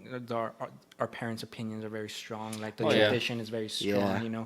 So sometimes it's also hard to break out of it. My parents, sometimes they get mad at me because I'm not around too much. I don't Yeah. go to too much of the family gatherings, things like Yeah. that. Not because I don't want to, but sometimes. You got your own life, you're Yeah. trying to do other things, you're Yeah, trying to, like they are very accomplish other controlling, shit. huh? they're very controlling, and it's nothing to them, you just Yeah. love them from the distance Yeah. because, you don't want to repeat steps that you saw or Yeah. that you don't want no part of. Damn. beca- Same. Yeah, you know Yeah. what I mean. So Yeah, you just fuck kind of yeah. separate yourself. But I love you from the distance. They take it the wrong way most of the Yeah. time because of the culture again. But it's my life, like we said earlier, and we got one to go. so- Yeah. Yeah. I feel exactly the same way. We go through a lot of similar stuff, especially coming from similar cultures, living in the same city and stuff. Like I feel like we go through a lot of, Yeah. of the same things. But right now, you had said something. I lost my train of thought. Fuck, like Yeah, that. it happens, man. Yeah. What Well, were my you mom, because you guys were talking about being raised by your mom, and your mom Yeah. told you like this is how it goes. My mom told me, nah, dude, just fuck him and leave him. Oh! Nah, just playing. Nah, just playing. God dang. Yeah, my mom and my dad were like, no, todas a todas. Nah, just playing. I'm just Cochas y fucking mochas. around. Just fucking What the around. fuck? I made that up If you right my now. dad- If it catches yeah. on, I like that. I like that. You like it? Dude, dude, I made it up. I just made it up. We're gonna make credit. T-shirts. T-shirt. Cochas Hey, y mochas. No, Louis Mocha. even my dad told me, he's all like, a gentleman never talks about a woman like in Okay. a past relationship, like like I did this and I did that. Like a Never kiss and gentleman tell? never does that ever, and That was that your stuck dad? with me. That's cool. Yeah, but yeah, my mom, she told me that, and she's like, yeah, just cochas y mochas. Damn, dude. Oh yeah, that's what I was gonna It's gonna be the name of our new album. say. Cochas y mochas. But you know what? Get When my sex tape. when Kylie got out of prison, then he would tell me a bunch of shit. He'd be like, "Hey, so, cause he like the first day he was out of prison, like he fucked like three chicks. Yeah. He was disgust. Well, I mean, I understand. He was in was prison for disgusting. several years, and even before that, the motherfucker was. Yeah. What's the word? A bit of a slut. Yeah, a bit of a prostitute. He was a man. What's that song the chick sings? She was a fluid. Promiscuous. Ah, okay. Yes. I remember he told us. There you go. I remember he told us. Remember he told us how to get How's it girls. go, dude? And I got what you need. From me. I actually was listening to that song like 2 weeks ago. Yeah. It's a good song. Yeah, it And is. Nelly Furtado. It's a Yeah, guilty Nelly pleasure. Furtado. I remember- Timberland. I remember your brother, like the advice that he gave us What'd to he get say? girls. Remember? No, I was He- I, it's I 'cause was he's- I was dating my wife at she was my girlfriend at the time, and I had barely been with her. I was still in high school, and he comes in, he's like, "Hey, you getting a lot of girls or whatever?" Yeah, like And I the was just typical. Like, and I was just like, "No, I mean, I have a No, girlfriend. not really. I have a girlfriend, and he's just like, "Nah, let's fuck that shit, man. You gotta go over there and get the girls." Like, I don't think He's it's like and that. I went, I don't think it's that easy. He's like, "Dude, it's easy. You go up to a girl, and you be like, hey, what's up, mama?" What fuck? And I'm like, what? That does not work. I mean, it works for like him. you're getting I prostitutes. think it's like trial and error, maybe. yeah. Hey, you want to fuck? It's Out of the like, 50 girls you ask, maybe like how much two you will say charge? yes. Damn. That's the follow-up It question. just goes like that throughout the whole club. You wanna No, fuck, yeah, you dude. wanna fuck, you wanna fuck, you wanna Who's fuck. down to fuck? I felt like when he would ask me questions, I felt like a loser because he'd be like, "So you fucking?" I'd be like, I'd have to lie. I'd be like, "Yeah, I fucked like 2 chicks." And then hello, I really gave it to him. I really You gave know it their boobs. You know they feel like sandbags, to him. real stiff. I feel like sandbags. You know? Yeah, I felt like a loser when I would talk to him, and then you slowly learn like, hey, that's not me. Like, Yeah. I don't want to be that Yeah. guy. Different person, man. Yeah, that's Yeah. how I was a long time with my brother too. I wanted to be a lot like him, and then Because your brother was a player. Yeah, I wanted to be just like What? him, and then I found out that he was a loser. And I didn't cry. I didn't cry, by the way. No, all tears, bad Richard. about that. No, I just want to reiterate. No, I did. I mean, as your older brother, as a younger brother, you look up to your brother, and he's the coolest I will. person in the world. It's just naturally. Or your dad, too. Or Like, your dad, yeah, you look up to them, So I wanted to be a lot like my brother, to realize that I don't even want to be like this, bro. Yeah. Like, Yeah. you nasty sometimes. You have your own. You realize your own Yeah. identity. It's like, yeah, No, you're cool. You took some bits and pieces, Yeah. but like, you know what? I'm gonna build my own thing. Yeah, and what I did do that I'm proud of myself as a younger sibling is learn from his mistakes. You know? Yeah. So I'm fortunate to be the younger sibling, because I didn't do a lot of things because I saw him fucking have Struggling the and consequences. whatnot, yeah. You know. So he did keep me out of a lot of trouble. Yeah. Subconsciously. That's cool, man. Younger siblings do that a lot. We kind of did that. Well, we didn't have brothers, but we had each other, and like we kind of had like the cousins that came before us, like our older cousins, like we did the same thing, and we'd be like, oh, like el Brian ya tiene una moto y quién sabe qué, and like, and then like Brian. and Everybody has a Brian. and then like as it started growing up, they're like, oh, like he's got, oh, I don't want to do that, like, you know what I mean, like you kind of start like, oh, okay, I'm not gonna do that, Because when you're young, you don't really know life the way we know it now. So you don't see beyond, you know, like That's they're weird, driving huh? around in their car. Yeah, you're just doing Yeah. what you're seeing Yeah. everyone doing, Yeah. especially You the people you're emulate it. around always. And I think that's what we were talking about last time, dude. Environment and nature opportunity. versus nurture. Yeah, because like in these impoverished communities and like unfortunately commonly black communities where they don't have the schools, the role models, all they see is these dudes. Like, and also of course Chicano communities where you see just Drug that's all you dealing, see. drug dealing, shady business, like Yeah, and then before you know it, you got a drug charge and you can't get a fucking job. And it's like, well, then you gotta do what you gotta do, and then you have a kid, and then your kid does the same thing. it's a cycle, yo. gotta break those chains, man. My mom became really religious, but she had really good quotes about it, like just break those chains, like don't carry those chains on and on and on. Like it has to stop somewhere. Yeah. And let it be your generation that stops it. I mean, And it's tough, dude. We were talking about this too last time, me and Cindy, how like you can see when your parents are trying to break that cycle, when they're trying to, but then it's also like they've never done it before. They don't know how to do. So sometimes they fuck up, and that fuck up then makes you a different person. Yeah. You know what I mean? Like, I'm trying to think of a specific situation, but like, say they do something and it's like, damn, it did not have the effect I was hoping it would have. Like, okay, for example, you try and control your kids because you're like, no, I'm not gonna let them go out because I know when my friends were going out, they were fucking. So let me not let them go out. And then you try and hold them back, put them in Catholic school, and we all know what happens to Catholic girls. Yep. Trying. what happens to them? They get married. Like by the church? Catholic. You never heard of the stereotype of Catholic school girls? Oh, because there's. I've never heard it. I get. I know- I know what you're saying. Ja Like, Rule, we didn't even- Ja Rule has a line in one of his songs. He's all like, because Christians have the freakiest bitches out of all the Yes, religions. exactly. Because of all the oppression and all, like, nunca te vas a tocar, mija, y no van a hacer nada contigo, porque eres de Dios. And then she just like, But there's ways to get around it. yeah. I Yeah, there don't always know. is. Through the That's back. the thing. If someone's gonna do something, they're gonna. Oh my God! As long as you confess just kidding. afterwards. As long Dude- as it's okay, right? As long as Siete- you. Dude, when siete- you raise kids, man, it's freaking weird. Dude, man. and you have 2 daughters. Because like I'm scared for you, dude. every time they grow older, like it's a completely new, like charted territory. It's so You weird. know what I'm saying? Like as they're growing up, their personality's changing. So it's not like you're saying like, okay, like you're saying like I'm gonna do this so they can do this. Yeah. But then the next day they like completely 360. You're like, oh, gotta change it out. Yeah. Like That's you're- fuck that strategy. That's not nope. You're gonna remember those moments, like when you were talking. I was watching the best of clips, and he was talking about how his daughter was like, "You're my best friend," and You're gonna remember that. I That's love nice. you, like I'm always unconditionally. remembering. And then it's gonna get to a point, and later on when she's gonna be like, "I hate you," like, "I It's- hate you. You're the worst dad ever." And it's not her, dude. It's the hormones. Fuck, Just know I that. hate you. You're the worst I don't dad know, dude. ever. Blah blah blah. Like, I feel like you're gonna Dude, I'm gonna tell you a thing right You're now. I gonna mean, re- I hope not. you're gonna not- remember. It's gonna happen. Like she's gonna Damn. say that because of emotions. Yeah, come but back it's- and be like, no, it Listen, didn't. it's not you. It's more than likely her. Her But- emotions. Oh, inside. okay. She's trying to find I was like, are herself. you breaking up with me? But it could also be you. But just real quick, actually, I have a question for you. Greg. Okay, what's up? So what are you doing? Beat him.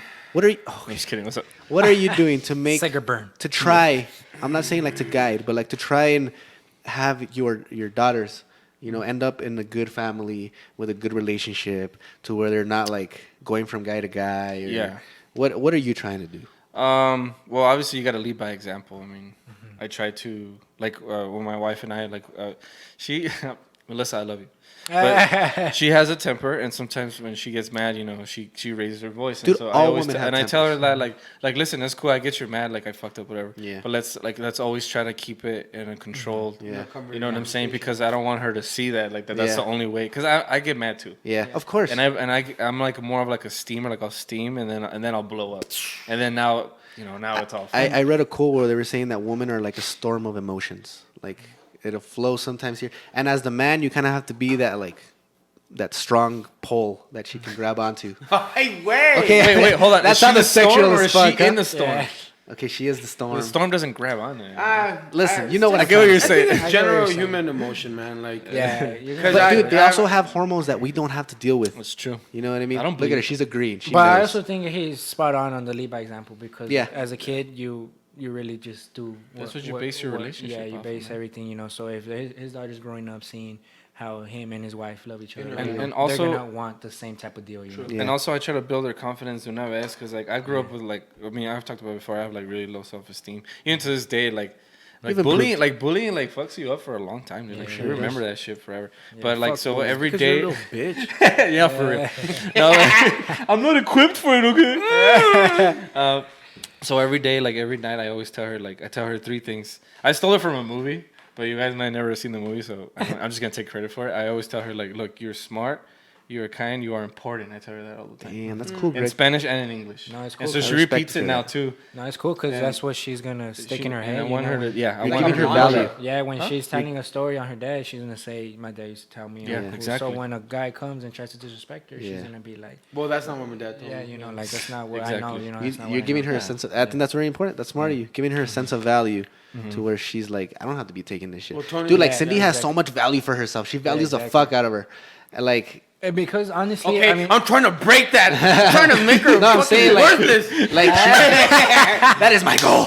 No, I'm just kidding. No, dude, she has like super high self-esteem, and I think it's because her mom, like your tia, she's always giving nah, her you that. gotta teach her that because Like, you they're as strong her women. boyfriend, you're Yeah. just coming in and you're just Yeah. making, you're just enhancing her life. Yeah. You're just making it better. Yeah, She if you're want- not making it better, yeah, Yeah, you pretty much. She just wants you there because she likes you. You know, Yeah. and that's what I feel you gotta teach your daughter. Like, hey, there's more to this than just your guy. Because girls, when they fall for a guy, they do become very vulnerable. You know, and you see all the time, girls will take beatings, you know, from a guy sure. because they love him. You Yeah. know, so that's yeah, exactly. So you gotta really engrave it to them that there's more to it. Yeah. You know, and, You're valuable without yeah, that man. and then a guy eventually, Or a good woman. guy like will come and Right. okay, like this guy respects me. This Yeah. guy loves me. Damn, that's He's crazy. cool. You know what I mean? Yeah.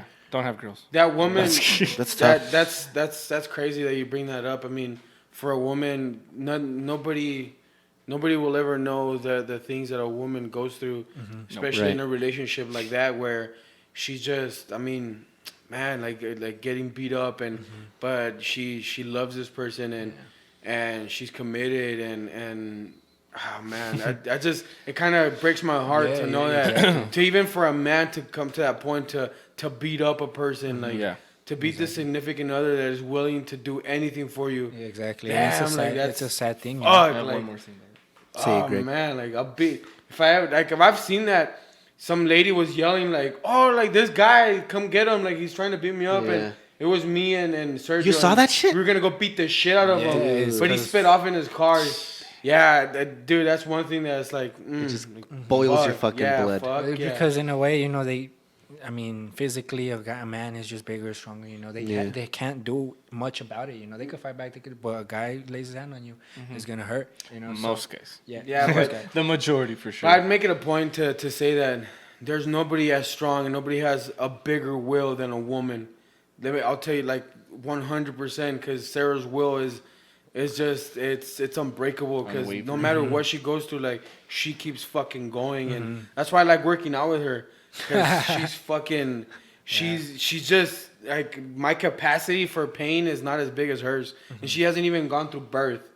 And her capacity for pain is high. I'm like, holy shit, Sarah, like, fuck you. Like, I'm not going to do this. Yeah, they're definitely. a I different hate breed. her because I'm like, fuck. Like, You add extra plates. Yeah, Well, no, it's they're not definitely- looking. when I was at my peak performance, because I was competing against Sarah. Like, No I was way. Like, I'm gonna go up 2 points. I'm gonna do 10 more minutes. I'm gonna do this because I wanted to beat her, Yeah. and she was aware of it, and she was And okay. she would with go it. hard too. Yeah, She was just. yeah. She was like, oh, I got a little All right, drip, whatever. and I was like, That's all you can do. That's all you got. I'm just warming But- up, homie. I already know more or less where you're gonna stop. women, man, I'm honestly, man, like women, it's it. It's what makes this world go round. No, yeah, they're a different breed. They're a different breed, and I say it because, like I said, back to my parents, I have prime examples. You know, both of a hardworking, successful man that came from nothing, and my mom. You know, mom, dude. she's way more than mom, man. She has it hard, and she fucking pulls through every single day. So Yeah. So, We were talking yeah. about that last time too. they're a different breed, man. because my mom, like, you can see her sometimes, like her strength, like wavering a little bit. It's been 40 years she's been with my brother, taking care of him, and it's like sometimes she's just like, I'm tired, like. You know, and it's like, what can I do? I feel so I feel so like helpless. Yeah. You know, and I'll do what I can. Like I'll go into the internet and try and like help her out with her own health. But at the end of the day, like you have to live your own life too. Yeah, like, exactly, dude. Yes, it's a hard It's situation. heart wrenching, man. Like you're getting pulled. Yeah. Another thing ahead, that I try to do. This is more of an experiment. I don't know if it's gonna work. In my mind, it makes sense. I have a journal. Okay. I write down like my thoughts and stuff. Like if I'm having a bad day or if I'm having a good day, kind of just more like a diary. You know, like I don't do it every day, but I always date it. And the reason I do that, it's kind of for me, but also it's more for them. Because I do it for me for like perspective. Like we were talking about like the past. People dwell on the past, but sometimes if you document the past and you look back and you're like, oh, what the? I was a dumbass back then. I didn't know anything. Exactly. So I do that for me, but I also do that for them because I don't know if you guys feel this way, but when we were growing up, we were talking about our cousins, our older cousins. We always felt like, oh, when I get to that point in my life, like I'm gonna know. Yeah, I'm gonna know what I'm doing. Like when you're an adult, like that's what it means. Like you know what you're doing. But then you grow up, and then you're like, okay, when am I gonna know? When am I gonna know? So I know it's gonna be hard for them to kind of like not get that out of their head whenever I go down and be like, listen, you gotta do this, and they're gonna be like, okay, whatever, Dad, you don't know my life or whatever. Yeah. They can have that. They can see me when I was younger and be like, oh shit, like my dad. He doesn't have all the answers. Like he went through the same thing I did exactly, and like it's in paper. Yeah. So like that's kind of what I. Yeah. Like, my dad used to be a little bitch. Exactly. Even back then. So now I'll let you guys know how that goes. No, yeah, I think that's cool. Good. Yeah. Good. As you've admitted to yourself, you feel like you have low self-esteem and like insecurity issues and stuff. Yeah, confidence. And the fact that you're working on yourself and still trying to raise like daughters, like that's tough. It sucks, dude. Working on yourself, on your relationship, and on your daughters is like, dude, that's a lot of pressure. Wait, and more, and your career. And your God. Like, oh fuck. But that's life. Yeah. We're all doing that. I'm pretty much a little bitch sometimes as well. I'm telling you, I avoid conflict as much as possible. To the best of my abilities. Like if a guy does something, I'll be like, dude, like I am not gonna fight you. Like I have zero interest to fight you at all. Like But why though? Because okay, here's just a random, because I don't want to get injured. Like I know that if you're gonna fight, it might involve an injury, and I hate getting injured. I hate it with a passion. Yeah. Because I love working out, and I don't want to be decommissioned from working out for a certain amount of time. Yeah. And then I don't know. I don't like it. I don't like getting into conflicts. I think they're stupid. Like you're really getting nothing out of it. True. I'd rather let's talk it out. And like if at the end we don't come to an agreement. I've thought about it before. I'm like, well, let's bet some money on it. Yeah. Like put down some money. I'll put down some money, and whoever wins, at least we get some money out of it. That's my train of thought. I might be stupid as fuck, because if somebody's pissed and drunk and like he starts punching you, it's like, pégate el dinero, puto, el dinero. At least you're getting something out of it, is what you're saying. But if you're conscious and like you still want to fight, well, let's put down some money. I can see where you're coming from, because Cindy has told me before that I avoid conflict, but the thing is, soy culo, güey. Soy un culo. No, the thing is, I'm not really scared of conflict. I just kind of look. I try and look past the situation and be like, okay, well, once it happens, there's nothing. Yeah. Do I win anything out of it? Do I get anything out of it? And if I'm like, no, not really. So then I'm like, well, then why even go through it? But I think I'm very rational. Yeah, and that's why guys differ from girls, I think, a little bit. Yeah, and majority of the things, it's like over nothing, you know. Like I think a reason to fight is if someone, like how he said the other day, he's seen someone get hit a lady, then obviously all lights turn, you know, and you just go, right? But yeah, really just if you're able to argue with someone before the fight, then I think that it's not necessary. You have enough room. That's a good one. If you're able to argue before a fight, just walk away. I had this one example, like I said, back to my brother, because he's a very angry person. I mean, I took a couple beatings growing up, you know. Yeah. So I remember this one time we were out at the lake and we were in a boat and he was kind of drunk. And this wasn't too long ago. This was probably like 2 years ago, maybe 3 years ago. And it's been a while since me and my brother have actually gotten to it was never really, it was never really a physical fight because he's much older, much stronger. But we were on the boat and it was me, my dad, it was a couple of his friends actually.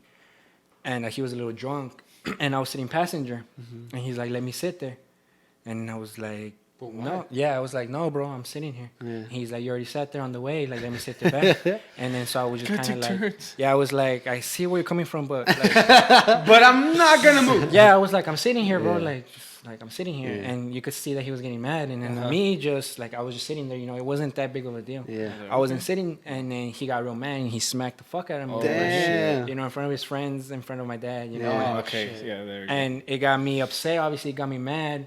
So then I got up, and then so I told him, I was like, "What are you gonna do? Like, you gonna beat my ass? Like, cause I mean, I'm gonna get a black eye, I'm gonna break my nose, whatever you're gonna do. Like, beat my ass tomorrow. I'm gonna wake up, and the wounds are gonna heal. Yeah. What are you gonna get out of it? Yeah. Like beat my ass. Like, if it's gonna make you feel better, go ahead. Like, beat my ass. I'm right here. And then I felt like that made him like kind of like realize it too. Right. Like he even turned and saw his friends, and his friends were just kind of like, yo, Yeah. it's not that Gonna big of beat a me up deal, for a chair. Yeah. So then I told him, I'm like, go ahead, man. Like, Yeah. I mean, I'm right here. Like, go ahead and do it. Like emotions Like, if it's are gonna make you blinding, feel dude. better, make yourself feel better and do it. Like, if that's how you're gonna feel better, go ahead and do it. And I saw him in his face, like he felt like damn, like.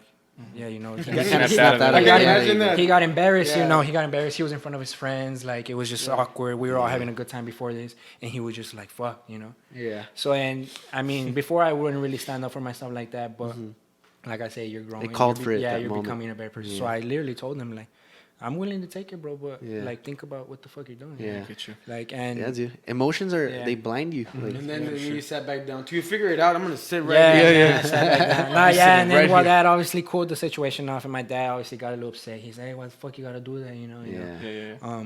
But I could feel like him get. I mean, I don't want to say embarrassed, but like think about about it. it, yeah. Like damn, he's Reality right. check. I'm gonna smack the fuck out of him, and then what? Like I smack the Yeah. fuck out of him. Like Yeah. I feel bad. I'm gonna want to apologize in 2 hours. Like it makes no sense.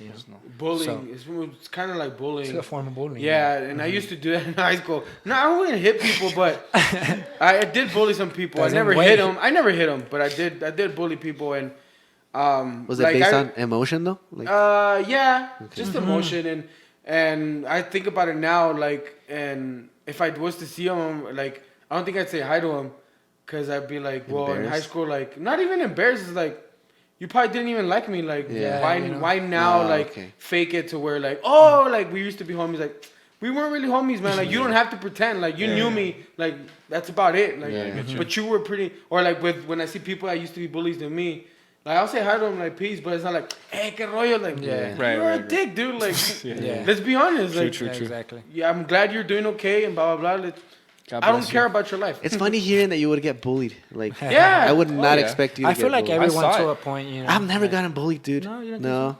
Or at least maybe I just didn't catch on. I- It was like everything went over my head. Yeah, the trend. Those are my friends. Oblivious. Those are my friends. To a You're certain above the extent. trend. amiguito. Well, listen, you were a jock, man. You were in sports and After everything. so I think you after my probably know. junior year, like I became really oblivious and not really caring. Like I was just like, chinga tu madre, man. I'm gonna move on. But yeah, when I was like my 7th, 8th grade, freshman, sophomore year, like yeah, the upperclassmen would kind of haze you or tease you around, and it would get me upset. But it got to a point where it's like, me vale verga.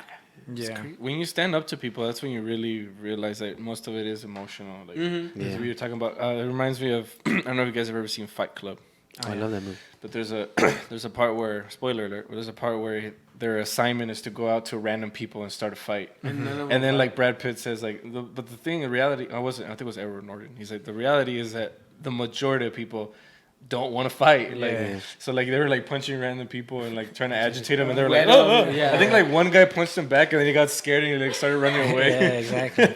It's true, man. Yeah, Like, yeah. it's a reality check. But see, girls aren't like that. I think women are a little bit different than men. Like guys, yeah. we don't like that uncomfortable shit. Like I don't like walking around on eggshells. Like if for some reason I heard somebody said that you didn't like me, right? Like for some reason I think women like to be like, esa puta dice que no me quiere. Yeah, and she's then like, "Oh, you like don't like and me, they'll do bitch?" that. Like they'll go through the rounds Yeah. and then they'll get all really mad and then they'll come and confront the person and just beat the shit out of them or something. But if for me, I'm like, oh, I don't want that in my head. So I'll go up to you and be like, hey, did you say you don't like me? Yeah. And let's say he says, yeah, I don't like you. I'll be like, okay. Yeah. All right, well, at least now I know. Cool. Yeah. Yeah, let's just stay away from You each know what I other mean? and But women pretty aren't much like that. They're like, Yeah, they hold it. Yeah. I'm just like, I remember why we you were at do a that? get together and some guys came up, que no se bajan de la pinche troca y blah blah blah, and Okay. then my friend todo culiao, and then Todo culiao. sí, like, and then some girl like she's like, I want a piece of this action. She just started fighting randomly with a chick. Yeah, And exactly. they just started fighting out of nowhere, and I was like, Oh. I guess.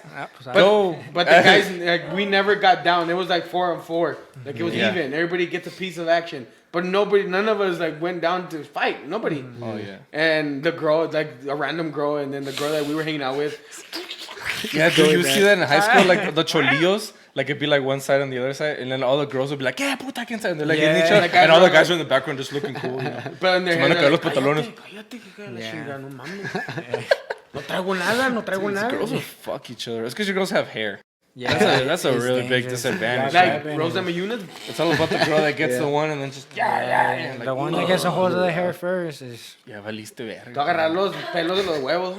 Ay, Just grab the bush. You stupid. did you guys have to hit the road already? Oh, yeah, we could wrap it up. Yeah, it's, We kind of Wrap it up. Anything? I'll You take want to it. plug anything? You have Instagram or anything? David like the Bible, just how it is. All right. David like the Bible. Link Straight it up. Follow me. Man, yeah. I appreciate you guys tuned. coming, man. Nah, For I his appreciate future you guys. motivational speaks. Yeah, I First appreciate you guys Hell having yeah. me. spokes. That was really good, man. Your perspective is really awesome, and we actually shared a lot of similarities in the way that you view things. So I really appreciated everything that you had for us today. No, cool. It was awesome. Cool, Liked cool. it. All I right. appreciate you boss. guys. Check us out on Terricolas Podcast, Instagram, TikTok, all that stuff will be in the description. Subscribe if you haven't already. Turn on notifications so you guys get notified, because then it doesn't matter if you subscribe. You'll never know. Hit the little bell You'll button. never know. Are we Take going this, to finish guys. off with a song? We 'Cause usually David do, wanted but to I don't sing. have a song ready. Nah, I so. don't have. David, you fucking wanted to rap, dude. You told me he's like, I want You to ready to rap. rap? Let's do this. I got nothing, man. I got nothing. Okay. We'll do it for you, man. We'll put out the red carpet for you. I got Whatever nothing. you want, dude. I got nothing. All I was right. about to take off. All right. Okay, we'll see you guys later. Peace.